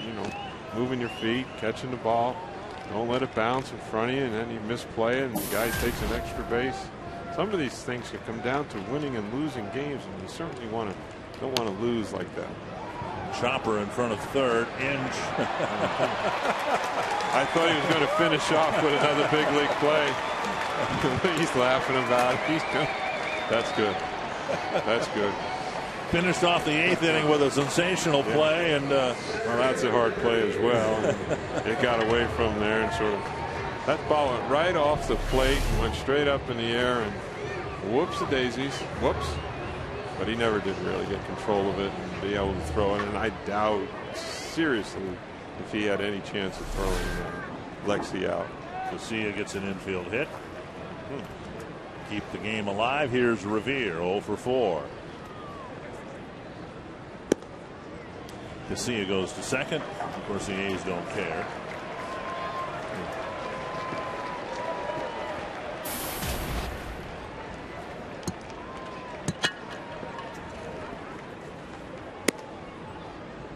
And up and away again, 2-0.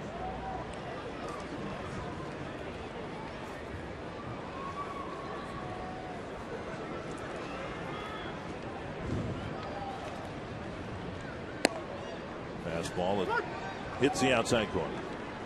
I feel like see Ben finish off the, this at bat here with something positive. He hasn't had much positive here for a day or two.